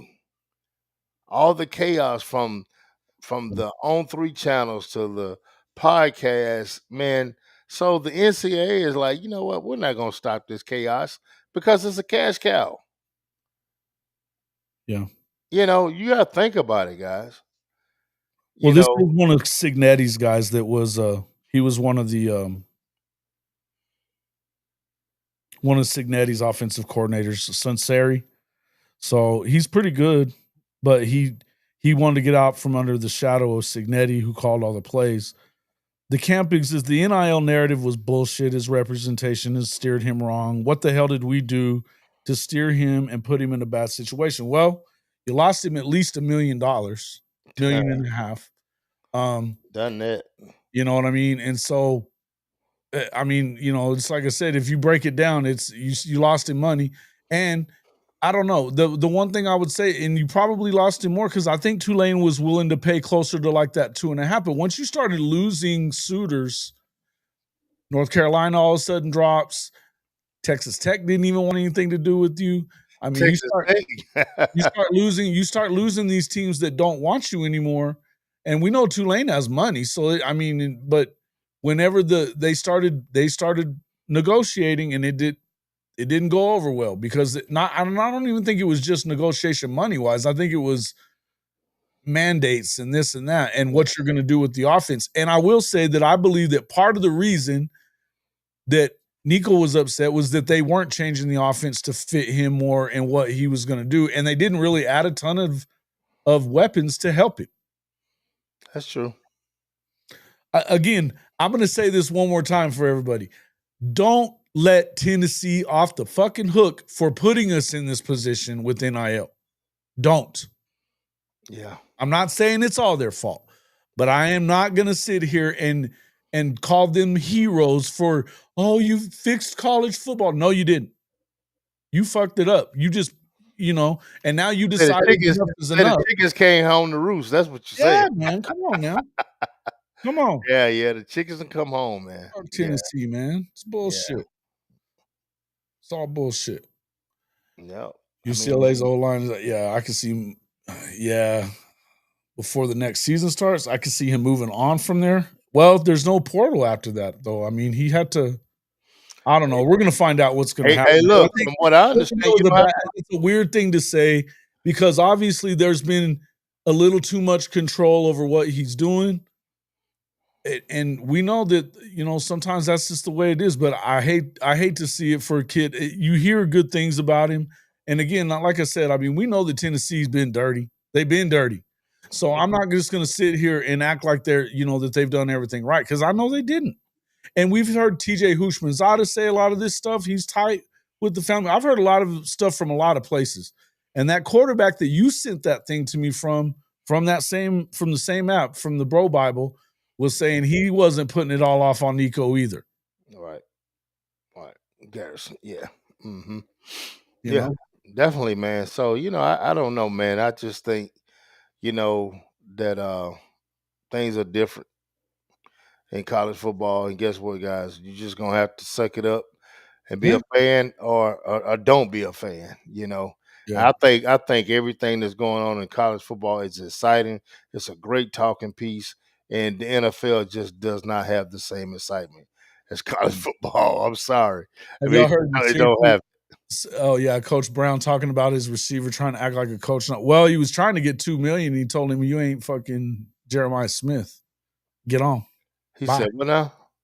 He wanted $2 million. This receiver at Syracuse of all places, he was trying to get $2 million, And coach told him, yeah, you ain't Jeremiah Smith, bro. Bye. Get on. So And guys, that look, see, here's the deal. Think about this. This is happening. The Nico situation. He's at UCLA, man. That's not a top tier program. The situation just happened in Syracuse. When these coaches start putting their foots down, and some of these other programs say, you know what, I'm not going to take him either. Somebody says there's a care. that all listen, that all sounds all well and good until Yeah. you need somebody. Yeah, I mean, Your ass is on the line and you got to win some football games. You ain't got a quarterback. That's when all that shit all that. Hey, look, I goes out understand. the fucking window. I understand that, but bro, I'm gonna give you two guys that got blackball. It was in professional sports, but they could have used both of them. One was Chris Jackson, Abdul, whatever his name is. You had and you had Kaepernick. Those guys both could have been still playing ball. When the powers Kaepernick's going to be one of the best players in the game. Yeah, when the powers to be said, shut it down. Yeah, but this it ain't down. the same thing, man. It's not the same thing, but it's similar. Well, I mean, let me ask you this right here. UCLA, bro. If he goes out there and has a 3,500 yard year and throws 25 touchdowns, he's gone again. He's gone again. Well, for sure. But he could go to the league now. No. He does that. Yes, this is his third year. Oh, it's his third. Okay, my bad. Yeah, he had a red shirt freshman year, right? Yeah. So, I mean, all you got to do is go out there and have a 3,500 yard passing, 25 to 30 touchdowns. You in the NFL now. Because he's big. He's got the intangibles to be an NFL player. Yeah, he does. He has that. But in the end, it's all about. Listen, man. I would just say that we'll see kind of what happens with Nico. We don't have to stay on this one. Let's go on to the next thing that we were going to talk about. Real quick, let's talk about Jackson Arnold. Jackson Arnold. Man. So, first thing that we saw from OJA something. What y'all call him? OJ. OJFA. Oh man, the dude is just a trip, right? I mean, he's in a battle down there, man. I'm telling you. I think the dude's in trouble too, right? I mean, I think the dude's in trouble because I think he wins the job, but I don't know if he keeps the job, bro. That's what I'm saying, because here's the deal. It's kind of one of those deals where if I'm a coaching staff, I'm thinking, okay, I don't want to throw my true freshman completely in it. I take this guy. Let's see what the first couple games look like. Maybe the third game, but before we go to Oklahoma, we're gonna have to make a decision. Especially now. Mm-hmm. Play the first 3 games. Somebody asked him about why he decided to transfer. Like he had choice in the fucking matter, which is hilarious. But why he transferred from Oklahoma, play the first 3 games. We're 3-0. Then go to Tennessee, have a bad first half and get benched.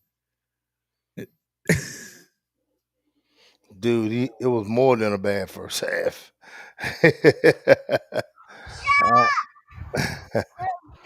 I couldn't even fucking believe it. I just can't even believe it, bro. I mean, the thing about it was, I don't think they bitched him at the time to say you're done. I think they bitched him to kind of get him down and let Mike Hawkins get in the game. Let me show you just trying to get the ball moving. And then I think Mike did a little bit better. Because let's take a walk down memory lane. Okay. Oh, here we go. Allow me. Let's take a look at Temple. Okay. He talked about going 3-0. Now you better go 3-0, but damn if he didn't try not to. Right. So the Temple game, they win 51-3. If you remember correctly, look at that. Sooners defense forces 6 turnovers. 6. There was only, they had scoring drives. You had 76 was one scoring drive, 85 yards was another. But then the rest of them, 43, 1 yard, 34, 44, 6 yards. You had a 52. So only like 3 that were over 40 yards or over 45 yards, I should say. Against Temple. And you had a defensive touchdown as well, right? Now, his 4 touchdowns, even with his 4 touchdowns, no interceptions, he only got a 53.7 QBR because he was 17 of 25, and they were 1 of 11 on third down. 1 of 11. Yeah, you won that game, and yes, you had your 4 touchdowns. Don't tell me it was about you. It was about that defense. Let's look at the next game. 1 and 11. Yeah, 1 of 11 on third down. The next game, not a ton better. Not a ton better. Houston. They win 16-12. He's got 2 touchdowns early, has an interception, also a fumble. 4 of 14 on third down. 45.7 QBR as compared to Donovan Smith from Houston, who had an 85 QBR rating on 24 of 28 passing. They punted 7 motherfucking times. They only had more than 6 plays in a drive twice. 7 punts. Missed field goal. It was ugly. And Houston was bad. Yeah. Bad. Right? All right. Week 3. Tulane. Oh, Tulane. Little better here, right? Little better here. They win 34-19. He goes 18-29, though. 169, a touchdown, an interception. They're 8-16 on third down. That's a little better than it's been, but not much. 45.7 QBR. He threw a pick 6 early in the fourth quarter to allow Tulane back within 5 before they pulled away, scored 10 more points. Pick 6 early in the fourth quarter. And then look, I'm not even going to bring up I didn't even make I could just look at the stats right here, but I'll just tell you this. If you think about this game against Tennessee, lay it out. I'm going to lay it out for you.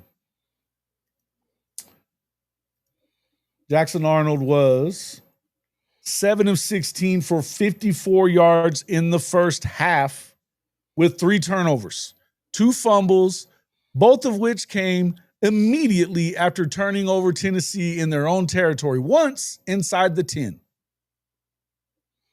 Immediate fumble. 2 of them. He also throws a stupid-ass interception that if he throws to Deion Burks on the post route instead of trying to force it to over 3 guys, it's a touchdown there too. There's nobody around his ass. He didn't hand off on the fumble that he had where he threw it backwards that got him jerked out of the game. Had he handed that ball to Javonte Barnes, he's still running. He walks in. He's still running. Dude.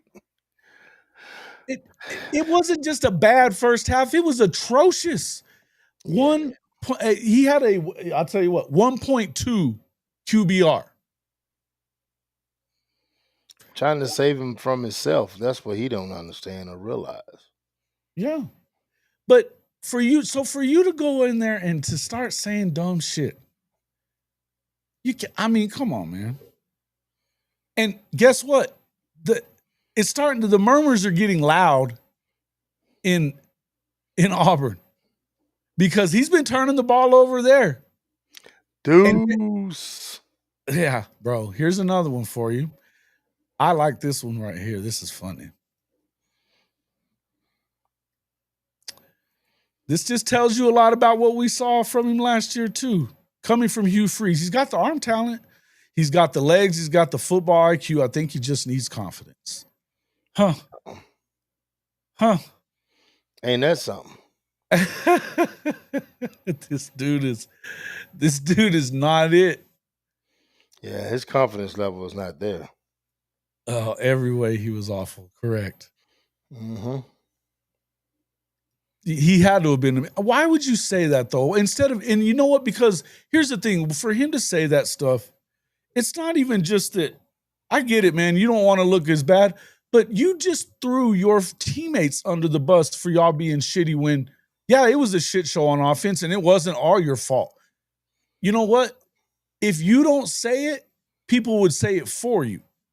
That's right. If you were taking responsibility like a good quarterback does, I mean, it's your team. Mm-hmm. And instead of shitting on Oklahoma, you should have said, "Hey, man, I just wasn't good. Thought it was time for me to get a second chance." Or you know what? I'm not even going to talk about that. I'm here now. You're way better off because now you just threw that defense that carried your ass, and now you just probably pissed him off. He better not play in week 4. It's going to get ugly if he does. Oh, it's going to get real ugly, bro.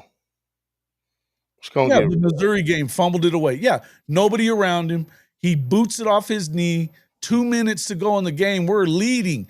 Now we lose the game in regulation. Yeah. Letting fucking Drink talk his shit.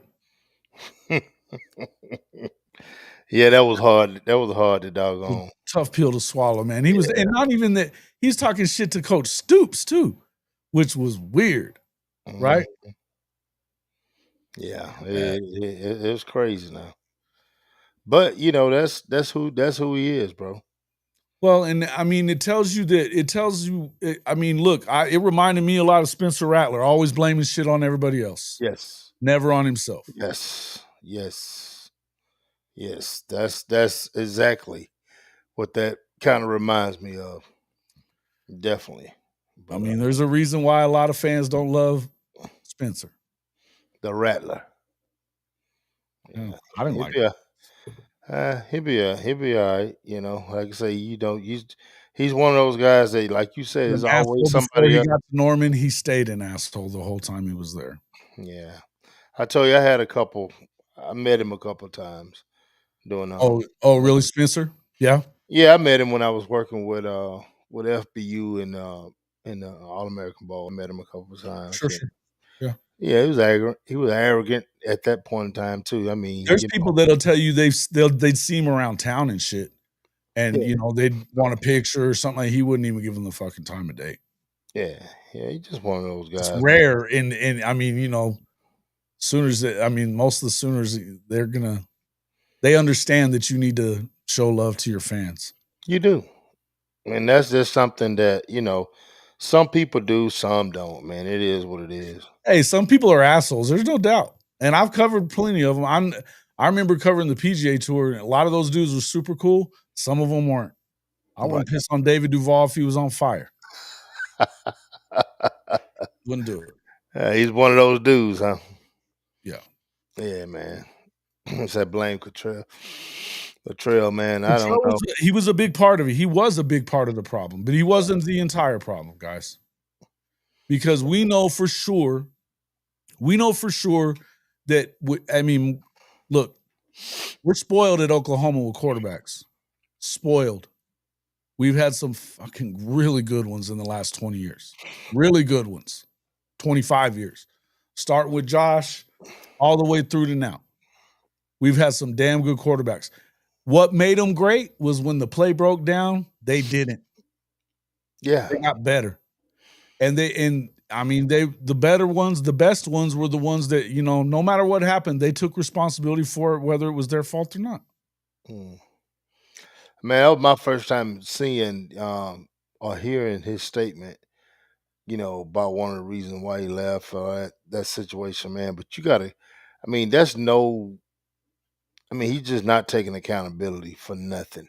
No. You know, and I think he's not gonna get there doing that.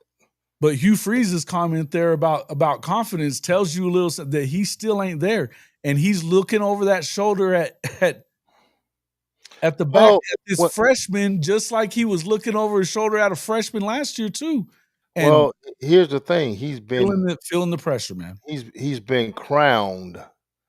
He's been crowned ever since high school. He's been crowned since middle school. He got crowned when he got to Oklahoma. Let's be honest, guys. He got crowned, Yeah. and he got that crown knocked off his head. And when you've been wearing that crown for a long time, bro, you know it becomes a part of you. Yeah. And I don't think that's. I think right now, he doesn't have that crown, so he can't walk around with his head high because he doesn't have that freaking crown on his head that he's had for the last 4 or 5 years. Mr. Elite 11, Mr. This, Mr. Football, Mr. This, that. He Well, they doesn't never have let that him get crown. hit. They never let him get messed. They didn't want him. Right. They didn't want their defense beating up on him and shit when he was. I mean, he's never. The only time he got beat up was in the state championship games, and then that semifinal game where they got the shit kicked out of him there. Yeah, but see, Those that's are only those games. The 3 games in his high school career where he didn't do shit either. He played about like he did last year, but he was not good under pressure then. It's sad, but I mean, look, man, you can't sit there and just literally it tells you he threw all those players that gave them an opportunity. I mean, that's shitting on Danny Stutzman and Billy and all those guys. yeah, That man. defensive team that kept us in games for so long, the whole damn year. Kept us in the Tennessee game, bro. I Fucking A, think you I did. think the defense. I mean, we gave up some big plays. Yeah, we did, but that defense was there for us. We just couldn't capitalize. If we had to capitalize on the turnovers that the defense handed over to us, we'd have won the football game Right. easily. So you can easily say that. Don't say you had a bad game. You had an atrocious game. And that happens. I don't care who you are. That goes for my son, everybody else, is how you pick your ass back up and go back out there and do what the hell you're supposed to do. That what defines you, not Yeah. blaming a damn school or blaming somebody else. We ain't in the damn blame game. Hey, I screwed up. I needed a reset. I'm here. Let's make it happen. That's how you come at that. You don't throw somebody else up under the bus. And that's Yeah. that's how it is. I remember having somebody ask me years ago. It was I guess 15, 17 years ago. So man, what happened in my first marriage? I was like, it didn't work. Freaking didn't work. Move on. Yeah. Understand what I'm saying? There's No no good need to talking pass. shit about it. No good talking shit There's about it. no need. It's not going to do you any good. All it's going to do is alienate things because you never know who. You understand what I'm saying? If I had have said that or said this to the person, it get back to her or whoever or whatever situation is, and then you got a problem. What you just said, what he just brung up, whenever he said it, when you bring your ass to the palace, now you got a problem because of what you just said. That defense did everything they could to keep you in the damn ball game. Yeah, now you talking shit. And these coaches pretty much gave you the rings to be the guy, and because from what I understand, Hawk was on his ass in the spring, Right. you know, and they say, hey, look, we going, this is the guy, we going with him.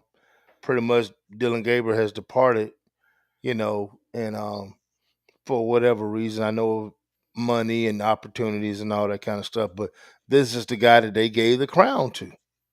And True. heavy is the head that wears the crown, bro. True. That's just how it is, you know.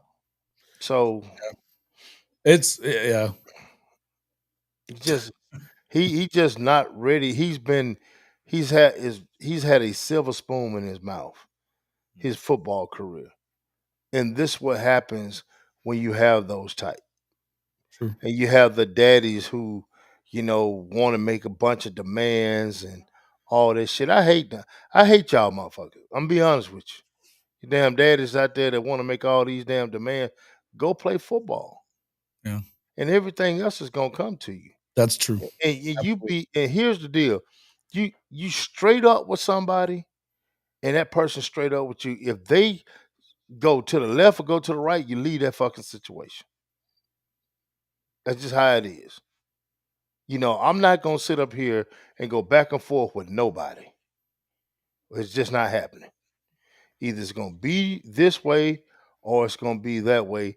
And I'm a mediator guy. I'll meet you in the middle, but it's not gonna be one of those deals where you know I'm gonna feel like I'm blindsided. Yeah. And from what I heard from what Jackson, it was like, well, Jackson needs this and Jackson needs that. Man, he needed a damn foot in his butt, is what he needed.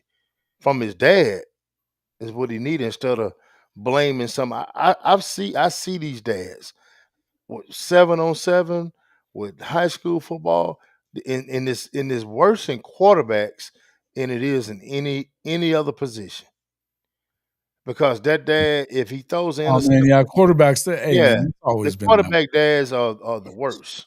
Yeah, They're the worst, man. for sure. Because I No mean, doubt. No doubt. it is what it is. I'm not saying everybody dads. Nah, no, they're not I'm all that just way. saying, For but sure. it's some, especially the ones who hadn't played the game. Yeah. They As the an worst. offensive and also a head coach, I have to be honest and let my quarterbacks know if he's not ready for the spotlight. Jackson wasn't ready. Thank you, Coach Ricks, for another super chat. Yeah, you have Dylan to Dean let 'em asked who know. Jaden Ott's NFL comp is. Who do you think that might be? Mhm. I was trying to think too. He's got a lot of speed, man. I don't know. I don't know if I'm ready to. I don't know. So you're saying he looks down on you? So what now? Who? What? Huh? Who? Go Who back. you What was talking about? that? That was old Krusty. He's a Texas dude. So you're saying he looks down on you? He thinks he's all that. Seth was bad, no doubt. Hawkins, that's not true that he wasn't ready. They didn't give him the opportunities that he needed to get. Shit, he could have done any of those things that Jackson did and better. Look what he did. You want to talk about? He was 11 of 18, had a touchdown run. He was hitting passes, layering passes in there. He needed more opportunities, and a better game plan against freaking South Carolina. Talking about Hawkins wasn't ready. He didn't have shit to do with Hawkins, man. Well, No. look, dude, and while he's talking, I'm talking about Jay, his statement, dude. Oklahoma came back to you. So what did you do when they came back to you? That's what I want to know. What did you do when you got that opportunity back? Yeah, it What didn't did even you do? fix him. It didn't even. I mean, he threw that touchdown in the game against South Carolina because BT he read the play. He didn't even have the read on it. Yeah. BT had to tell him they're not going to pay attention to me when we give them this look. They won't even look. Just throw the ball and I'll go get it. That pissed off Seth something fierce, which tells you another thing about what was going on. Yeah, I heard that was I heard that was a little riff behind that. I don't know if it He was went or off not, on but EJ apparently in the locker room at halftime after that. They hadn't fucking scored a touchdown in like 9 quarters. Or no, it would have been 6 quarters, I guess. Yeah. It's That's tough. wild. It's just wild. That's super tough, man. Yeah, this is a good question. No, they didn't. He didn't just leave on his own. They told him to get his ass on. They were going to get a new coordinator. They knew damn good and well that they didn't want him coming back. There's no two ways around it. Not for what he was going to cost and the way he played. Well, I look. I think And his lack of give a fuck wasn't. Well, I'm gonna tell you if being in his camp, being in Jackson camp, what I'm gonna tell you how I would have played this. What I would have said, okay, go get your guy. I'm gonna stay here. What money y'all gonna give me? I'm gonna stay here through the spring because I'm making good money. I'm gonna stay here through the spring. I'm gonna see can I win a job. If I don't win a job, now I go somewhere else. But you didn't stay and fight. That's my thing about it. You didn't stay and fight. You didn't fight for the job. If it wasn't given to you, then you didn't want it. Yeah. And that's I mean, they gave him the job at Auburn. They says no, he's the quarterback right now until they pull a deuce up. He didn't want it. If I'm a man about mine, I'm gonna stay and fight. Sure. I wouldn't be. I And then wouldn't if be I surprised lose if it, he ended up back in the portal before this is over. yeah. He didn't play in their spring game or whatever. I guess he had a pulled hamstring or something. They said, but I think he's trying to hold on for dear life. Dude, That's not the way it doesn't work like that. No. He's Nah, a Texas. never been a fan of either as well. Yeah, they're both assholes, no doubt about it. You think he end up at Texas Tech? That's why you want to put it, man.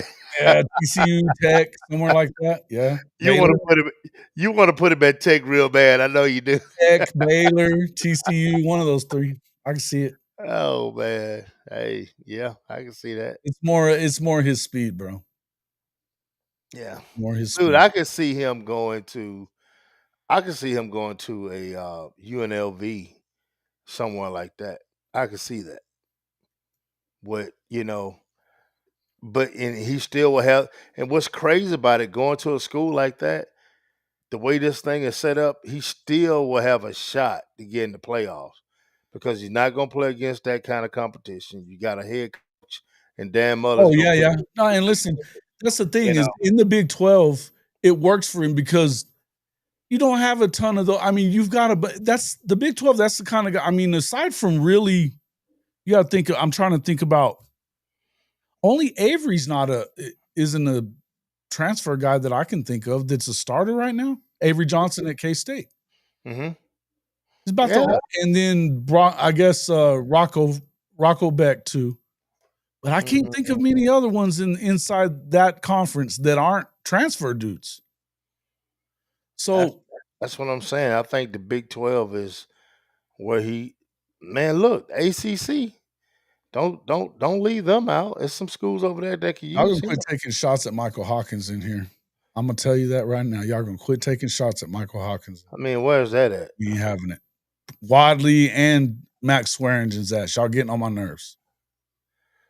Man, what are they saying about Mike? I didn't even check it out. Well, Zerber must have been really bad if he couldn't play better than Jackson and Mike. No. Mike didn't have it. Man, you're talking about an 18-year-old true freshman. And he played very well in his first two games. The Texas the game plan's the worst thing I've ever seen. And the same for South Carolina, bro. That when you've got Bauer Sharp is one-on-one with All-American edge rushers. Nope. Dude, how big was Bauer? About 235? Maybe. Yeah, he's not very big. And you take him trying to block something, man, look. It's not a chip even. We're not talking about chipping. He was one-on-one with them motherfuckers. That's on Mike. You guys got to pay me attention. I played tight end at about 245, 250. And you talking and that was it was back in the SWAC, but it was FCS, but it was high level back then, but yet and still that would have been too light to be trying to block edge rush. Even when we see Sharp versus RMT, I don't think they're that stupid. I don't know that you could be that stupid. No. I mean, I heard he's doing well over there at LSU, so more power to him. I don't know, the one that big one that they made a big thing about, he dropped that ball. That wasn't real. I didn't. Hit the ground. That ball hit the ground. Oh, for real? Yeah, but like I say, man, maybe they found a way to use him. I don't know. Oh yeah, Arizona. Levitt at ASU. He was at Michigan State before that. He came from Michigan State. Yeah, Arizona. Yeah, he's been there. Okay. Who's that? Fafita. He's been at Arizona. He was a true freshman that year, 1 year. Mm-hmm. Yeah, I remember that. J.A. Nico's classes. Yeah, I mean, shit. I'm not gonna say anything too bad about Nico because he played pretty good. They went to the damn playoff, bro. Yeah, I can't say anything. We can sit here and say that he wasn't because of him. He didn't turn over the ball a bunch. Oh, the last thing I will say about in all the last 11 games that Jackson Arnold played in, he had 12 turnovers, folks. He fumbled the ball 9 times last year, lost 5 of them. He had another fumble in the Alamo Bowl. And then he had 3 interceptions in the Alamo Bowl to go along with 3 more interceptions this past year. That's 12 total turnovers in his last 11 games as a Sooner. Who was that? Neilio said 245, 250. No, not on the team that I played on, Neilio. Our offensive linemen were all over 3, man. Avery's not a transfer. No, he's not. Tight ends play better in a pro style. Well, yeah. Well, I see that. Fumbled multiple times in Tennessee's side of the field for sure, Billy on. And immediately upon getting the ball back from, you get 2 turnovers from your defense. One of them was inside the 10. The other one's inside they were like on the 35, I think. Immediately turn it right back over. It was in the red zone, that's for damn sure. Mm-hmm. Mm-hmm. And like I said, that interception, he didn't even look over there, threw it into triple coverage when the middle of the field wide ass open, Burke's running all by himself. All by himself. He's still running. Kimberly Case said Nico had weapons Jay did not have. Yeah, we understand that. Well, look, here's the deal. I understand the level of play of the receivers, but there are things that you can do to help that. Sure. And some of those things he just did not do. Finding the, like you said, the slants and things like that. How you miss on a freaking slant? Those are little things that and how can you not count to 6 in the box when you're running a fucking RPO? How can you not count to 6? When you're nervous and not paying attention to that's a pre-snap read, bro. It's a pre-snap read. Yeah, before you get the ball, whether you handing it to your guy or not, and he should know too. He should be able to count them too. Yeah, it was. Like I say, I get it, but I can't just put it all off. You want to put some of it off on the OC. Yeah, you can do that, but some of it was him. Some of it was the OC.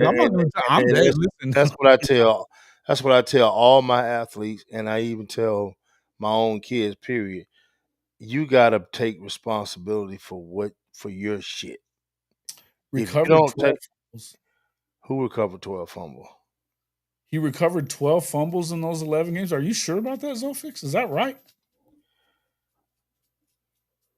I know he only lost 5 of the 9 that he had during the season this past year. Yeah, but whenever you put the ball on the ground, even if you recover it, that's really a loss of down, bro. That's a wasted freaking down. So you're taking time and availability out of our hands when you're fumbling the football. And the biggest one of all to me was the Missouri game, because I think that if we win that game, battle line. The O-line was a lot of things. Depleted. It was depleted. It wasn't good. It got better towards the end of the year, but there were times that it wasn't good. But that wasn't it. Listen, again, there was a lot of things conspired for everything to go bad. The point is, though, he wasn't making it better either. He wasn't better for being in. Look, the Alabama game, He threw the ball 10 times. Those 2 times that he ran and he had like 25-yard runs, Michael Hawkins is scoring touchdowns on both them runs. Oh yeah. It wasn't that the defense won that game. I tell you what, Swanger brings up a pretty good little thing, and I've heard people say, "So what if Material stays 2 years?" Man, we don't know. We don't know. I mean, you don't know. I mean, that'd be. I think a lot of it would depend on what happens this year. Right, exactly. Whether he stays 2 years. But I think that if Hawkins can get his red shirt year back, would he be willing to stay another year? I don't know. Yeah, I don't know. But I can tell you this. If Material throws for 32, 3,000, 33, If they get to the 3,500 playoffs, yards, that means that Mateer's probably had a year to get you to be a Heisman finalist. and he's gone. I think he's gone in a year. If he's in that Heisman conversation, I believe he's gone. Where the hell is this coming from? Oh, there we go. Coach JB in here yelling at me. Yeah, I heard something. I ain't know what the heck that was. Yeah, man, but I'm finna. The wife is off today, man, so we finna hit the gym. One last thing. You got to watch this before you go.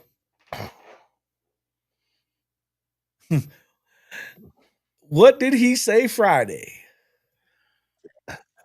Say that, Kirby. But there you go. But yeah, like, well, Brian Kelly, they also put him on that lazy Susan. Remember when he first came in? It's like, and it's a tough. I retweeted that.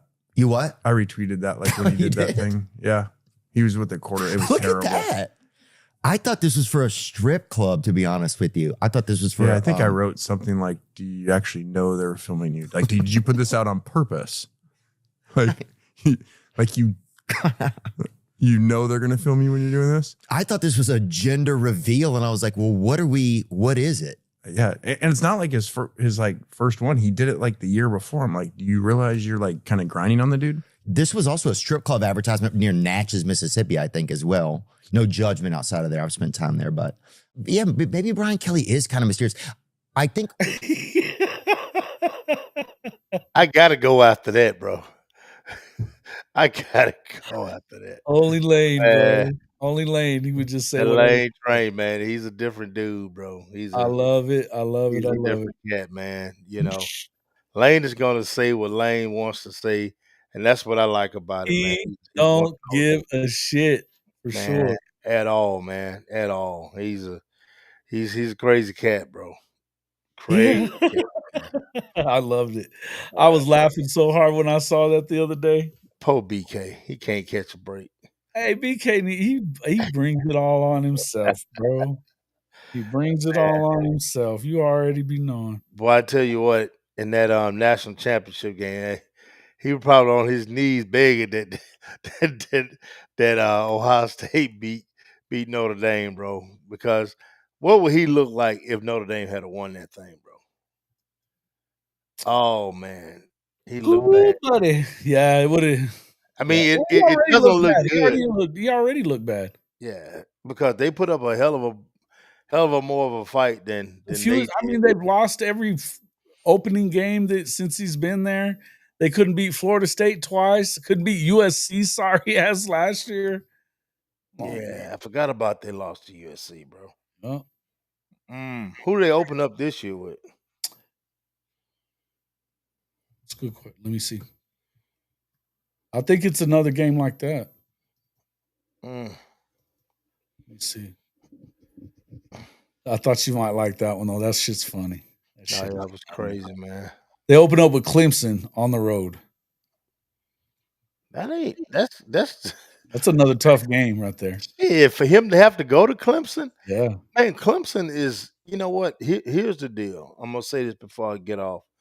Man, you can say what you want to say about Clemson and the program over there, but he's doing it his way, guys. And long as he's in the ACC and don't have to go against the teams like the SEC, he doesn't have that juggernaut schedule. Guess what? He can do it. He can limit himself. He can build it with high school players because of the conference that he's in. You can build it with high school players, but you got to be able to put those pieces together like Nagy and BV is doing with this program. Sure. Not so much over there at Clemson. Yeah. Because he's recruited decent enough to have guys to coach up. Florida State, on the other hand, has not. That's why they got to go and replenish in the portal every year. Hey, shout out to Florida State and prayers out to Florida State, man, after that shooting yesterday, man. That's terrible. Yeah, I heard about that. These damn school shootings got to stop. It's crazy, man. Dumbasses. It's He crazy. was a student, too. Was it? Anything else you want to add with before you get out of here? No, man, you know, like Go I take care said. of Passion, man. Don't be getting me in trouble. No, man, we finna go to the gym, man, and All right. get it in. And you know, like I said, they out of school for Good Friday, so it's gonna hanging with the wife Friday. Right on, right on. Tell her I said hello. I Appreciate will you do coming that, in. man. Big Cuz Oh man, from the Gridiron Insight, man. Thanks for coming in. We'll talk to you here. I'll talk to you later on. all right, man. Peace out, guy. Later. I bet. We got coming in Coach Ricks. What's up, Coach Ricks? What's going on, bud? What's going on? What are you up to, man? Man, just getting off work. Yeah, you been working today?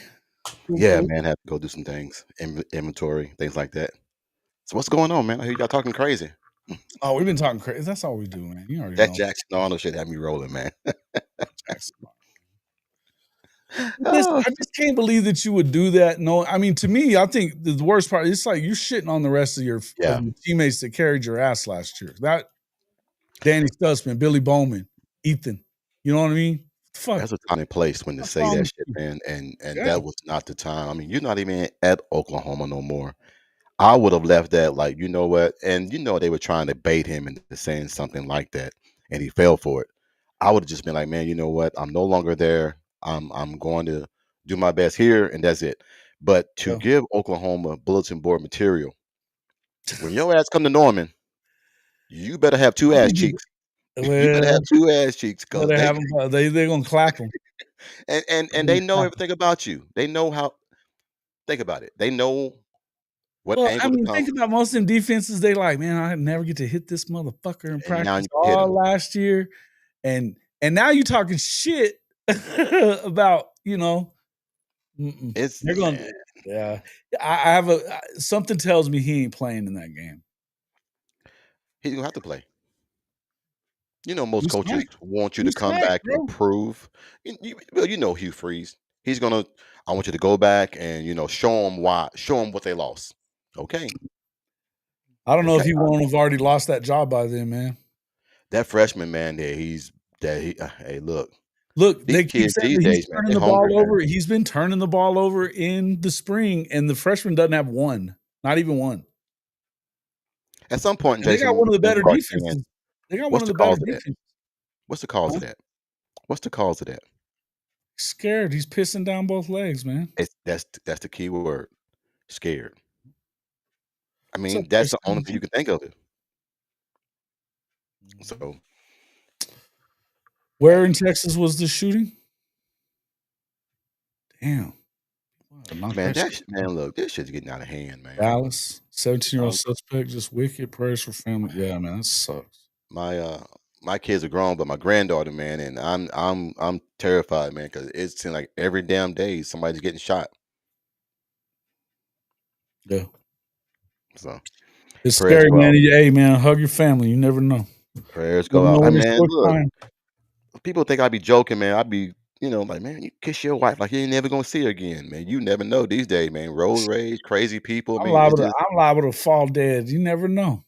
Hey, just drop dead on the street. You can walk outside, get hit by a jet. Okay, Jason. Damn, go outside and get hit by a jet. I had a friend of mine used to say that shit. He was countryest motherfucker I've ever seen in my life. Hey, man, you can go outside and get hit by a jet. Crazy as hell too, boy. So how you been doing, man? You've been on my mind, man. So you all right? It's been I don't want to talk about what kind of week it's been, but I'm feeling better today. Yeah. Had a friend of mine say something, and you said some things that, last couple of days, and it was helpful. I'll be all right. I'm always here, bud. I'm always here. Be all right. It's shit. It just is what it is. We're gonna be all right. Yeah. Gonna be all right. You just gotta push through. But Yeah. one of the did you see what that thing with Brian Kelly, or were you in here? No, I didn't hear about that, You man. gotta see this. You got Is this he up was to the on same old shit this again? was Theo Vaughn and Lane Kiffin on the Oh, Theo God. Vaughn show. Watch this. Oh, God. Say that, Kirby. But Oh, there you go. But yeah, like, well, Brian Kelly, they also put him on that Lazy Susan. Remember when he first came in? It's like, and it's a tough. I retweeted that. You what? I retweeted that, like when he did that thing. Yeah, he was with the quarter. It was Look terrible. at that. I thought this was for a strip club, to be honest with you. I thought this was for. Yeah, I think I wrote something like, "Do you actually know they're filming you? Like, did you put this out on purpose? Like, you." You know they're gonna film you when you're doing this. I thought this was a gender reveal, and I was like, "Well, what is it?" Yeah, and it's not like his like first one. He did it like the year before. I'm like, do you realize you're like kind of grinding on the dude? This was also a strip club advertisement near Natchez, Mississippi, I think, as well. No judgment outside of there. I've spent time there, but That's crazy, man. That is crazy. Dude, Lane Kiffin don't give a shit. He'll just say whatever the hell. Yeah, but look at it like this, man. Can you ever see BB doing some shit like that? No. There's no need to it. There's no need for that. But when you guys start doing gimmicks to get players to come there, the damn ship going down soon, because you got to try to think outside the box instead of just going How all. weird that would have caused me to not go to LSU if coach was all up on me doing weird shit like that. Yeah. It's weird. Why would you do that? And then the But dances. it's just funny to me that Lane just don't give a fuck. He just trolls everybody. I love it. Lane's one of those coaches, man, that you also got to be careful for. What do you mean? He's one of those coaches, man, that he'll throw another coach up on the bus to get somebody. Oh, he's a troll. He's the world's best troll. He's the best coaching troll there is out there. He talks shit, doesn't care. It ain't that serious. The guys like Nick Saban. I guess he in the group text, he was on that show too. You guys should go watch it. Theo Vaughn is hilarious, by the way. If you don't watch it, it's funny. I like him, man. He's funny. He's a trip, right?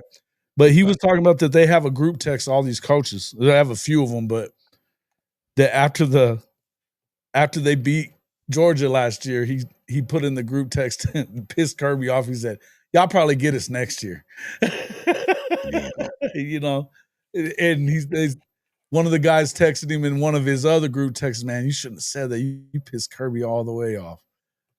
Hey, well, aren't you like a little bit excited for this season? Oh yeah, I'm getting more and more excited. Jaden Ott, what a grab! What a pick, bro. Dude, look, I keep hearing, "Oh, well, he didn't perform last year." Dude, freshman, All-American in the ACC. I mean, excuse me, in the Pac-12. Torrey Blaylock is looking like he's that cat too, man. But you keep building pieces. You keep adding pieces. Yeah. And see, I think, remember in the beginning of the season, everybody was on Oklahoma. Oh, they're going to be 6-6 again. They ain't going to do nothing. And now, gradually, everybody's like, "Oh, man, Oklahoma's a team to beat." No, shit, no. We still suck. We still terrible. Keep sleeping, motherfuckers. We're not going to do anything. I don't want no one saying anything good about us. I want us to you know what, though? You know you ain't sneaking up on nobody from Oklahoma. Hey, man, look. Dude, I want to ask you something off the subject. Have you seen that Shannon Sharp skit about the Lakers in 5? Dude, you need to go. Is it? Lord. You know Shannon is stupid as it is, man. Dude, that dude. Their show is great too. Him and Ocho. Him and Ocho. But you know, there are just some guys, man, that just have it. And Shannon is one of those. Been on his other show is good too, where he just interviews people. Let me try to find it for you. Hold on. Let me try to find it. Dude, you got to see it. I could probably find it. You got to see it, man. You got to be careful. We can't just be putting it up though.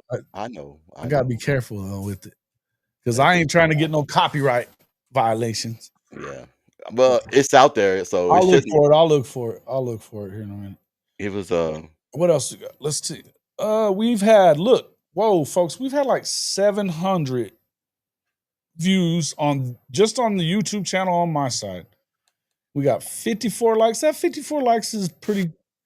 Almost 10, not quite 10%. I found it. You I found found it? it.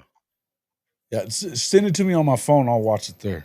Okay. Yeah, man. It'll it'll crack you up. He said you can have. He said, well, he said it was just something stupid, man, that he was just saying, and he said like a light pocket. He said a hot pocket, a light socket, in my empty pockets. Lakers in 5. So just stupid. He just kept on going for like 5 or 10 minutes.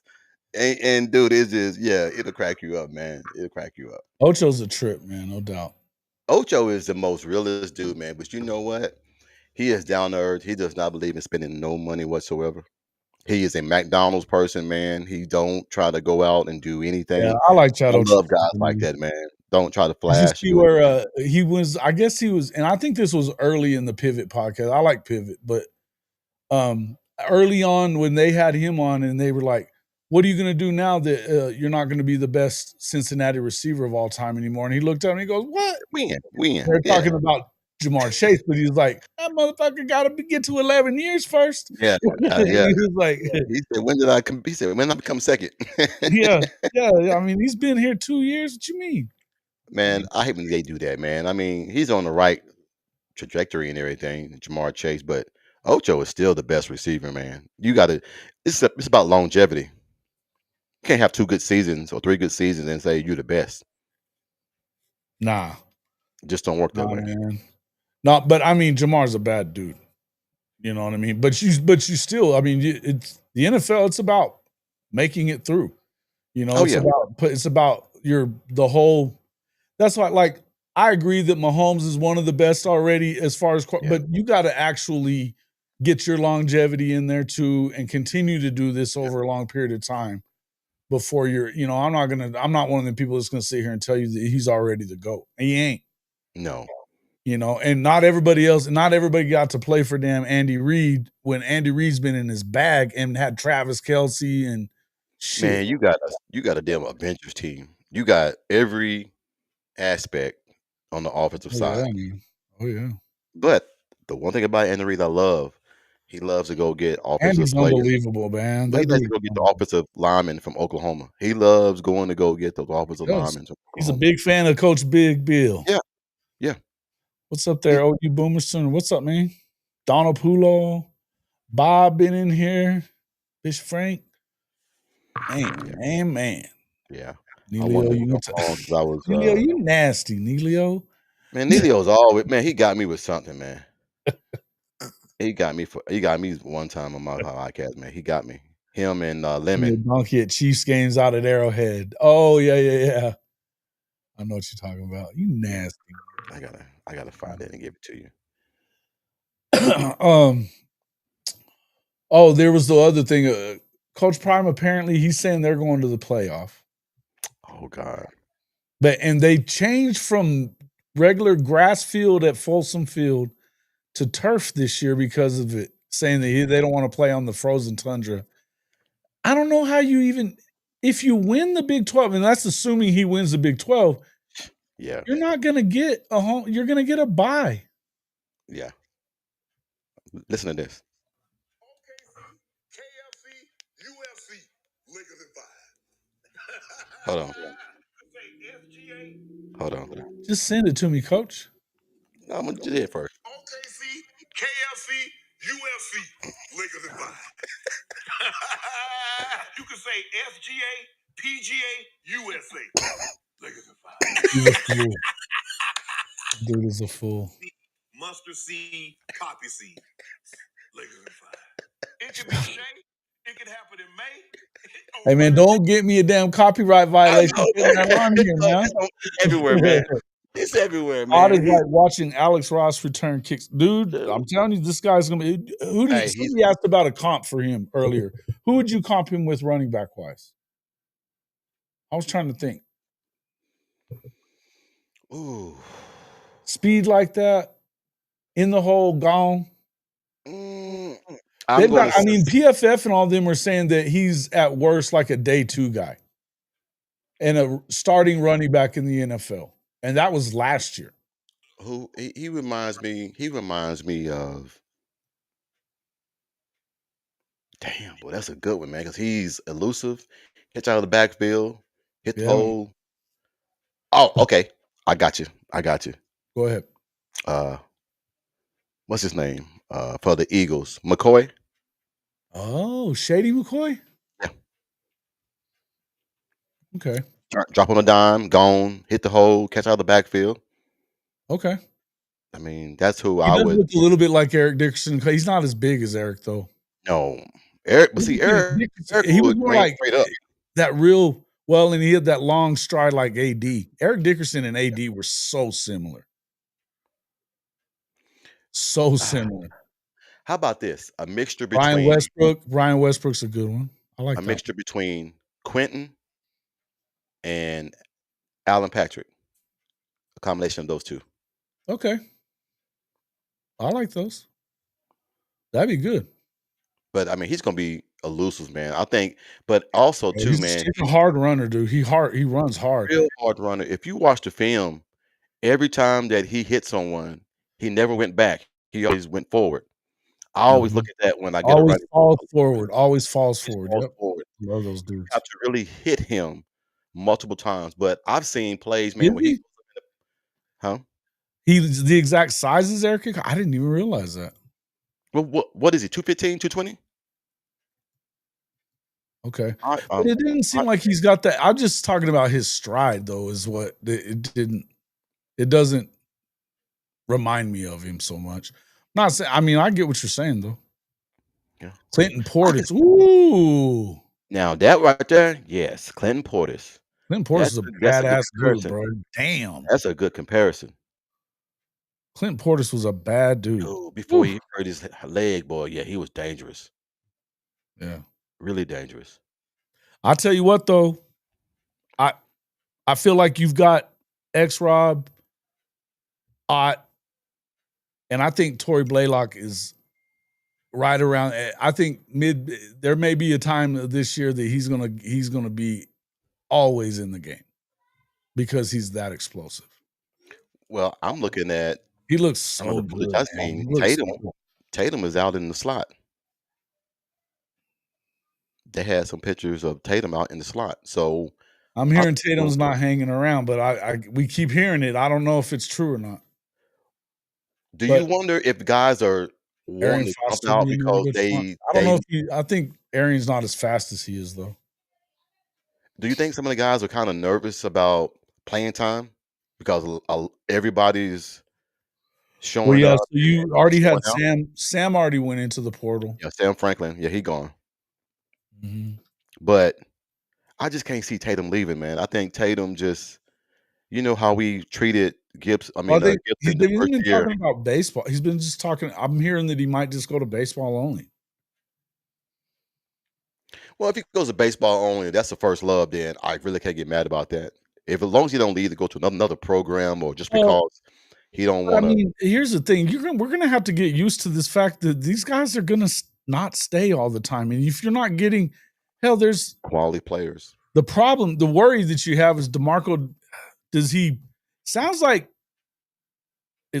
Nagy is getting more to where he has say so over some certain things, and feels like when he went out and got this guy, you're gonna play out because he liked him. That's what you. But Jason, isn't that what you want? Isn't that what you want? Well, I think we definitely need somebody to get that line to get that. I don't want substitution pattern in line. Come on, Drew. Respectfully, I need Barnes to lead. No, Barnes ran hard as hell last year. Yeah, if he don't run into the back of people, he's great. The problem with him and Sawchuk is they just get hurt. Yeah, they just haven't been around enough. McFadden at Arkansas, well, that's pretty good too. Man, I don't know though. That's no, not McFadden. What's the other one? What's the other one? Listen, the other one that was with him was oh crap, Barber, wasn't it? No. No, it wasn't. It was Felix Jones. Felix Jones. That's who it is. Felix Jones. Thunder and Lightning. Yeah, but I think McFadden. Yeah, McFadden was different a little bit. He was more like Eric Dickerson to me. I kind of look at McFadden, AD, and Dickerson a lot alike just because their stride and how they would run through your ass. Hard. Like through you. Hard. Todd Gurley type. Even too. Hey, Jason, I gotta get up off here, man. My wife just want me to fix her lunch, which is I gotta go too, man.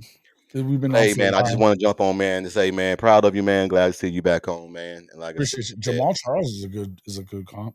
Oh, hell yeah. Jamal Charles is a bad dude. I saw that kid in high school and in college. Damn, that dude was good. Yeah, that was nice. I want to see how big Odd is. I'm gonna get on tonight, man. He's See how big he is. 6'1", like 210, 215, I think. Oh yeah. Yeah. You gonna get on later tonight? Maybe tonight. If not tonight, tomorrow, maybe. But I don't know. Are you going on? Are you on tonight? Yes, we're gonna do we didn't do it last night. I had my granddaughter here. So yes, we're gonna go on tonight, probably around about 7. I gotta run and get some stuff done, but just shoot me the link and I'll try to hop on for a little bit. All right, big dog. All right, man. Thanks for coming on. We appreciate it, folks. Thanks so much for coming in on this Friday. Appreciate you all. Make sure you hit that like button on the way out, and we will see you all on the next one.